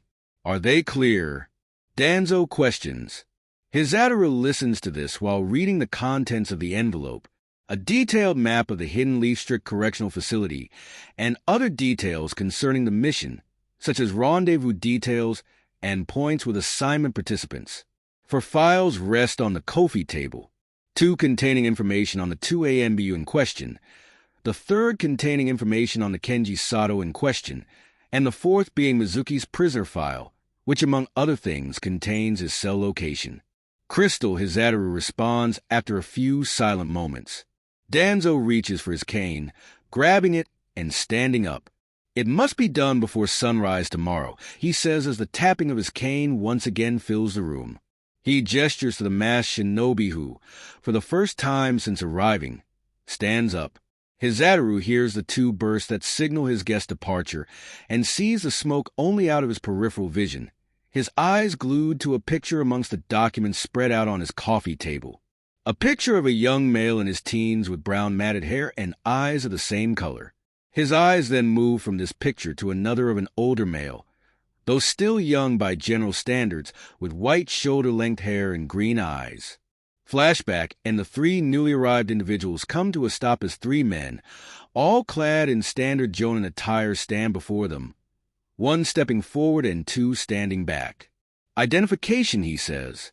One of the masked shinobi pulls out a file from the inside of his gray combat vest and hands it to the guard Jonin. He opens it, wiping the sweat from his brow. He reads for a few moments, the only audible sound being the rumbling of the surrounding molten rock. He raises his head, laying his eyes on the newly arrived prisoner, looking him up and down and glancing back at the file in his hands. He reaches into his pocket and pulls out a pen, scribbling away on the file before closing it. He turns his head and nods at his colleagues, who step forward walking towards the 3 males, before handing the file back to the masked shinobi who had handed it to him. Kenji Sato, welcome to your new home, the man says, turning and walking away as the other 2 Jonin grab either arm of Kenji, the masked individuals he'd arrived with turning and walking away. Kenji hears the sound of the drawbridge being lowered behind him as he's led towards the towering building that houses the watchtowers. One of the blinding spotlights still shining down on him and the guards, whilst the other shines on the masked ninja he'd arrived with. A large steel door in the center of the front of the building is visible. A ceiling area appears on it for a second before it disappears, and the door opens. The 3 guards and prisoner walking in. Naruto's training ground. Sasuke rushes toward his opponent, his left fist cocked back to throw the first attack. He launches the fist forward at Naruto's face. The blonde tilts his head to the right, casually evading the strike. Sasuke aims a kick at the blonde's midsection with his right leg, but Naruto stops it, grabbing it with ease. His reflexes were never anywhere near this impressive before, Sasuke says to himself as he attacks, that grip he notes as the blonde grabs his leg, stopping his kick aimed to the stomach. How strong is he? The Uchiha boy raises his left leg, aiming a kick at the blonde's head with the leg he still has. Naruto releases Sasuke's right leg, lowering and dodging the swinging kick aimed at his head. He grabs both the Uchiha's feet and tosses him through the air like a rag doll. Sasuke slams into ground, grunting in pain as he impacts with the surface, rolling before skidding to a stop. Naruto watches as the raven-haired boy quickly gets up onto a knee first and then back onto his feet. He chuckles inwardly at his own surprise that he's actually enjoying this sharp reflexes and strength. The Uchiha muses inwardly, brushing the dirt of his garments. "What was it you said earlier?" Naruto asks, a smirk on his face dead last. He taunts. His opponent scoffs in frustration. Not a single attack landed. Usually Sasuke would have landed at least one attack on his opponent by this point. If taijutsu won't work to dash, the Uchiha doesn't get to finish his thought as the air leaves his body as he hunches over, eyes wide open. Naruto, noting that neither he nor his opponent have landed a real attack on one another, bursts at top speed towards the red-haired boy. He watches as his onyx eyes widen as he drives a fist into his stomach. He swings his right fist, colliding with the side of Sasuke's face, the force of the hit turning him and causing him to stumble and sway side to side as his vision blurs for a moment. That speed! How? The top graduate says to himself in disbelief as he tries to steady himself. Naruto stands still waiting to see if he'll collapse. Sasuke launches himself off the ground back flipping and aiming a kick at Naruto's head. The blonde brings his arms up, shielding his head and stopping the right-footed kick. Sasuke, seeing the opening, cocks his left foot back and slams his foot into Naruto's chest in a stomping motion, sending the blonde back while landing on his own 2 feet. Naruto heaves and coughs a bit, catching the breath that was just knocked out of him. His opponent's quick reaction after that sucker punch catching him by surprise. He stares down his opponent while brushing the dirt off his chest, now understanding a bit more about him. I see. In terms of speed and strength, he and Satsuki are actually dead even, but he's more troublesome than her because his movements, attacks, and reactions are more instinctive and quick. He's more of a natural fighter. He inwardly muses. Sasuke stares right back at his opponent, thoughts of his own running through his mind. This is incredible. He's been hiding this kind of ability. Why? He questions, eyes narrowed. He's a better taijutsu fighter than his brother. What else does he have up his sleeve? Sasuke watches as Naruto stares silently at him, asking himself what to do next. Damn it. He's faster and stronger than me, and he knows it. If he moves at the speed he did when he nailed me with that right, there's no way I can react to him. Continuing with taijutsu means certain loss. Sasuke muses, running forward while reaching behind his back, putting both hands into his weapon's pouch and pulling out shuriken between each finger. He throws the ninja tools at the blonde, who reaches casually with one hand into his own weapon's pouch and unleashes a flurry of shuriken that clash with the incoming projectiles, changing their trajectory enough to cause them to clash with one another, stopping them in mid-air. Sasuke, meanwhile, jumps into the air, weaving through a set of hand signs as the clashing projectiles fall to the ground. Fire style. Phoenix Flower Jutsu. The raven-haired boy shouts as a flurry of fireballs, each about the size of a fist, fly down at Naruto. The blonde weaves through a set of hand signs of his own, cursing his own mastery of only 2 water style jutsu now when facing an Uchiha. Water style. Water bullet jutsu. He shouts before unleashing his own fist-sized projectiles, these made of water. They clash with his opponent's jutsu, canceling one another out and creating a cloud of steam in the air. Sasuke lands on the ground, flipping out a kunai from his weapon's pouch and running towards his opponent. Naruto scoffs at the boy's arrogance for attempting to attack him at close range again. He speeds forward at him. Sasuke releases hold of the kunai in his hand as once again he takes a fist to the stomach, his eyes widening once again. A burst of smoke immerses the boy, a log now in his position, and meeting with Naruto's fist. Of course, Naruto muses as he hears a whirling sound coming from behind him. He turns to see a demon windmill shuriken flying through the air with the Uchiha standing there weaving through a set of hand signs. Naruto moves to the side, dodging the incoming ninja tool with ease. His opponent follows suit, moving in the same direction. Sasuke inwardly exclaims triumphantly as his guess of which way his opponent would dodge hits the mark. His hands together in the tiger sign, he inwardly shouts fire style. Fireball jutsu, a large ball of fire emerges from his mouth, flying at the blonde. Hidden Leaf Strict Correctional Facility Interrogation Wing Mizuki screams in horror and confusion as the bats fill his field of vision, the sound of screeching filling the room. He hears the Uchiha clan head grunt, and then yell in what sounds like pain before a loud thud against the ground hits his ear. The flying creatures all around him begin to fly away from the center of the room. They all fly towards the opening of the glass screen, filling up the room that lies on the other side, and flying about and screeching in there. Mizuki, still restrained, looks ahead of him and sees Fugaku laying in a heap on the ground, out cold, bleeding from what seems like 2 needle-sized holes in his neck. Next to him stands a figure. He raises his head as he takes in the figure's appearance. Black sandals and baggy pants of the same color, tucked into combat, tape tied around the legs. A long-sleeved polo top, also black, with a gray short sleeve robe that extends just past the knees and is open on the sides on the lower half of the body, with a large purple rope belt tied around the figure's waist. No, it can't be, Mizuki says to himself in disbelief.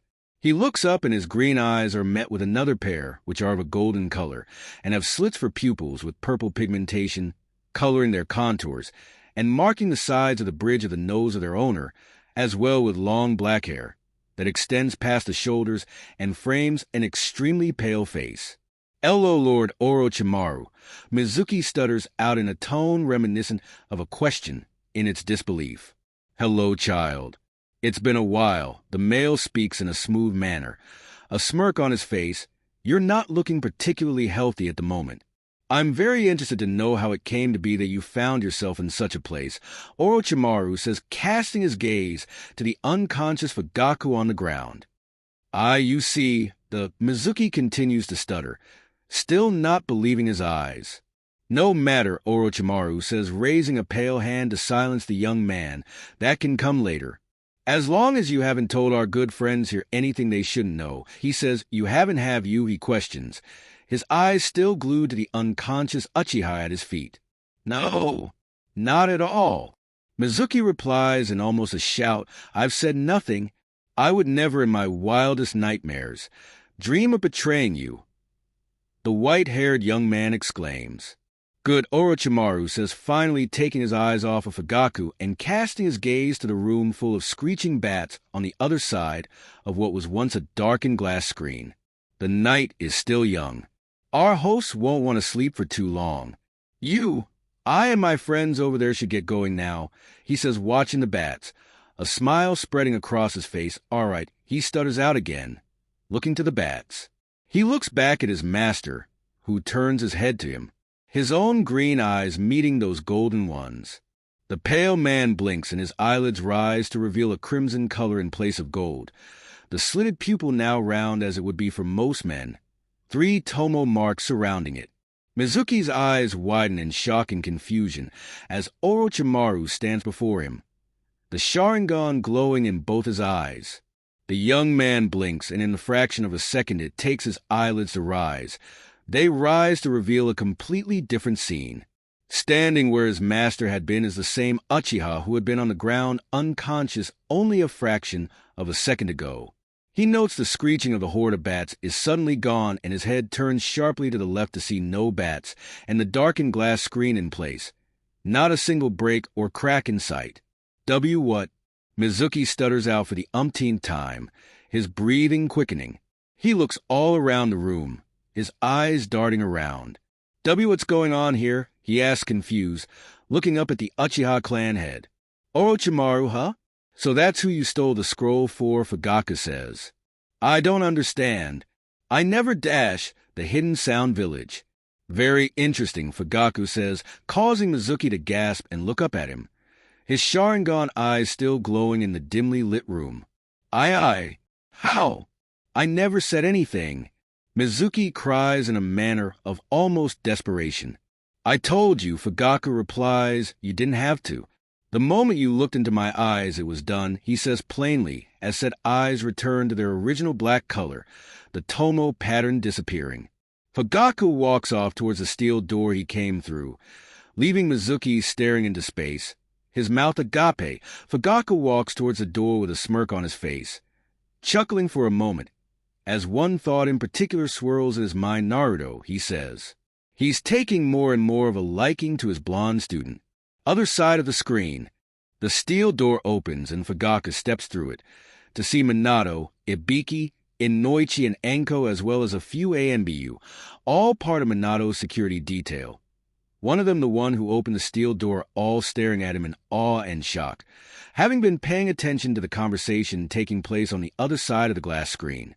The Uchiha patriarch had gone into the room, sat down and stared at Mizuki for only a few seconds before standing up and leaving. Fugaku leans against the wall with his arms crossed as the AMBU shuts the steel door behind him and looks straight at Minato. Let's head back to your office. You're not going to like this, he says. Hidden Leaf Strict Correctional Facility, Juvenile Wing. Hizaru pulls the gray top of his prison uniform off of his body. He paces around the pitch-black cell, practicing his taijutsu. Damn. Before sunrise. So he could show up any minute or he could show up in hours. The boy had gone through processing without any issues. He and Kenji had the same height, same weight, same build. And so using his transformation jutsu had been made easier by said circumstances. He launches a fist through the air, and just as he's about to raise a leg for a kick, hears the sound of a hand slamming against the door of his cell. Moments later, the door opens. He walks towards a now open door, knowing who awaits. Shadow, sir, a male voice says. Rat, Hizaru acknowledges with the man's own codename. He holds out his hands and feels something soft fall into his hands. Garments. Something more conspicuous, sir, the voice says. Of course, he responds. But first allow me to deactivate to the chakra suppressor, the voice says. Hizaru hears the sound of hands coming together a few times before a palm touches his bare chest. Releases, the voice says lowly. Hizaru suddenly feels a rush of strength flow through his body. Ah, he grunts in satisfaction. That's better, he remarks. He drops his pants and pulls on the black garments. The older male steps out into the dimly lit hallway, and so does Hizaru. He looks himself over. Black pants, long-sleeved black top complete with a hood and mask. The cameras have malfunctioned, sir. They'll be back up and running in 45 minutes to an hour. Mizuki's cell is only a minute away from here. You have ample time. I understand you're already familiar with the facility's layout. The male now revealed to be young, likely in his very early 20s, having short brown hair and blank, emotionless look on his thin face. Yeah, Hizaru says, turning away. Your help is enormously appreciated. I won't forget this, he says, running off down the corridor.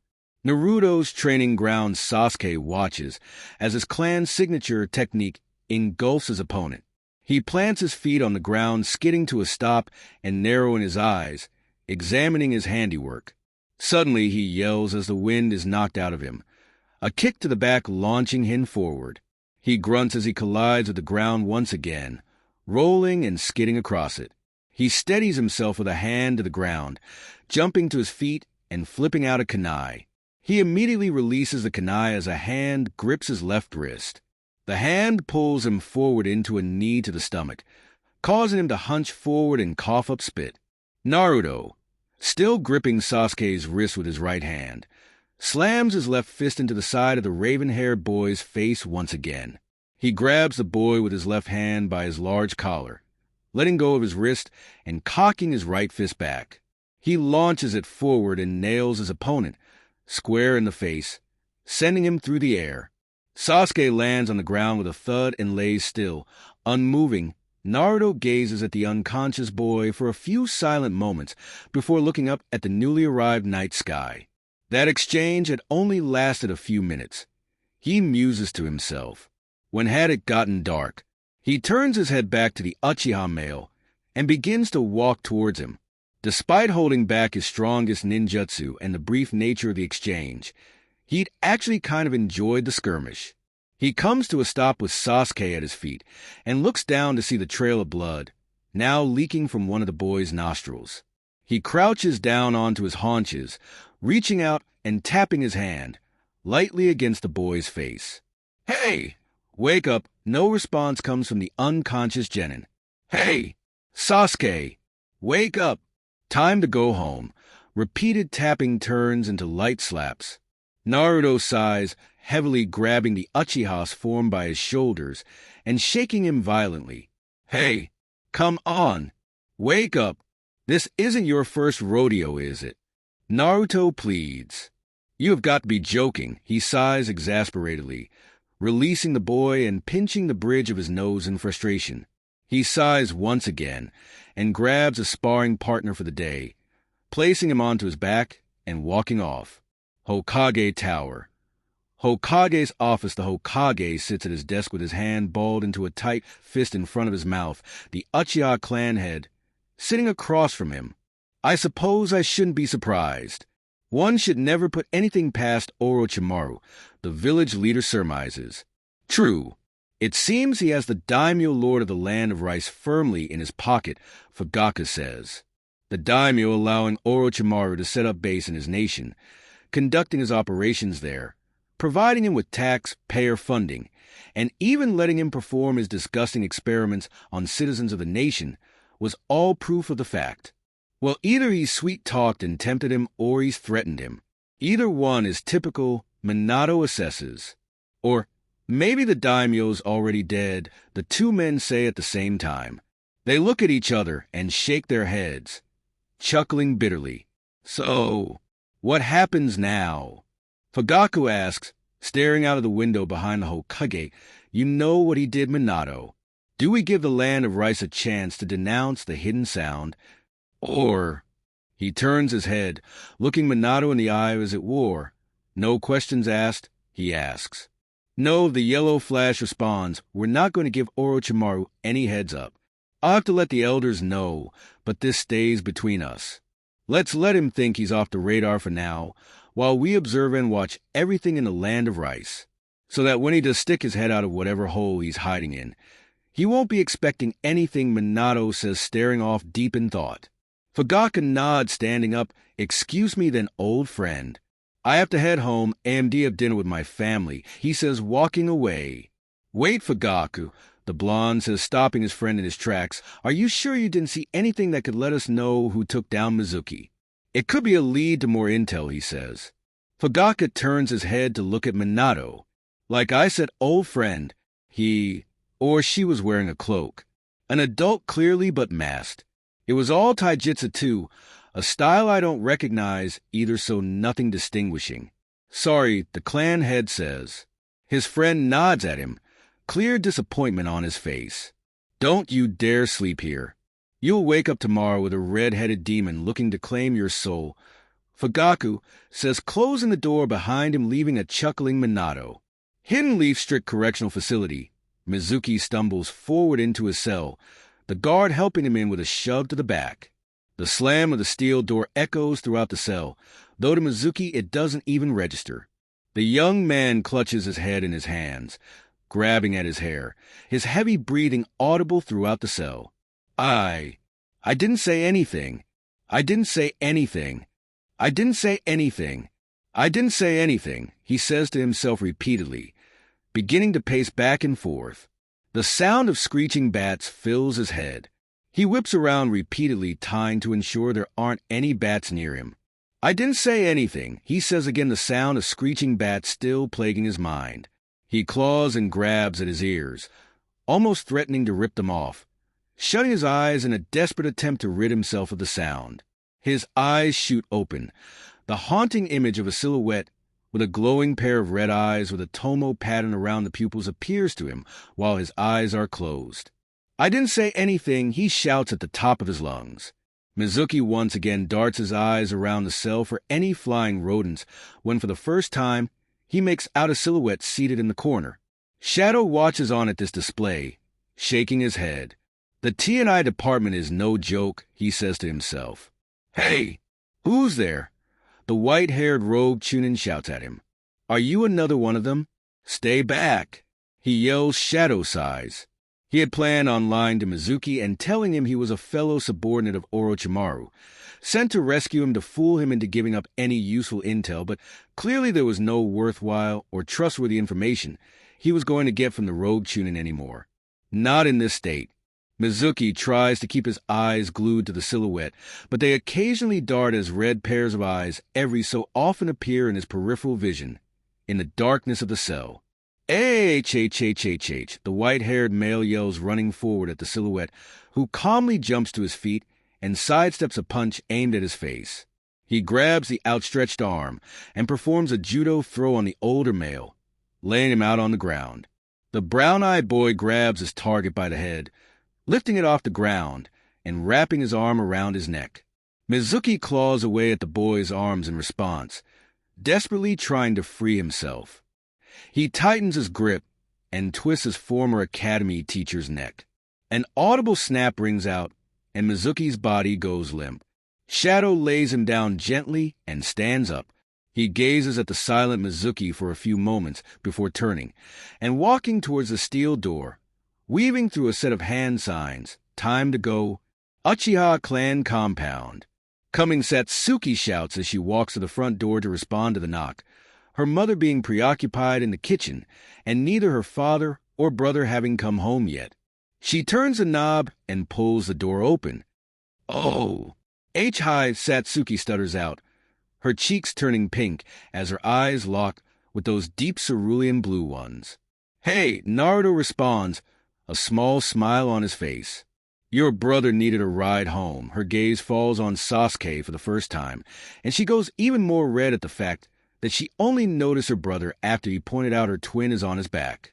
Come in, she welcomes, opening the door and standing to the side to allow him in.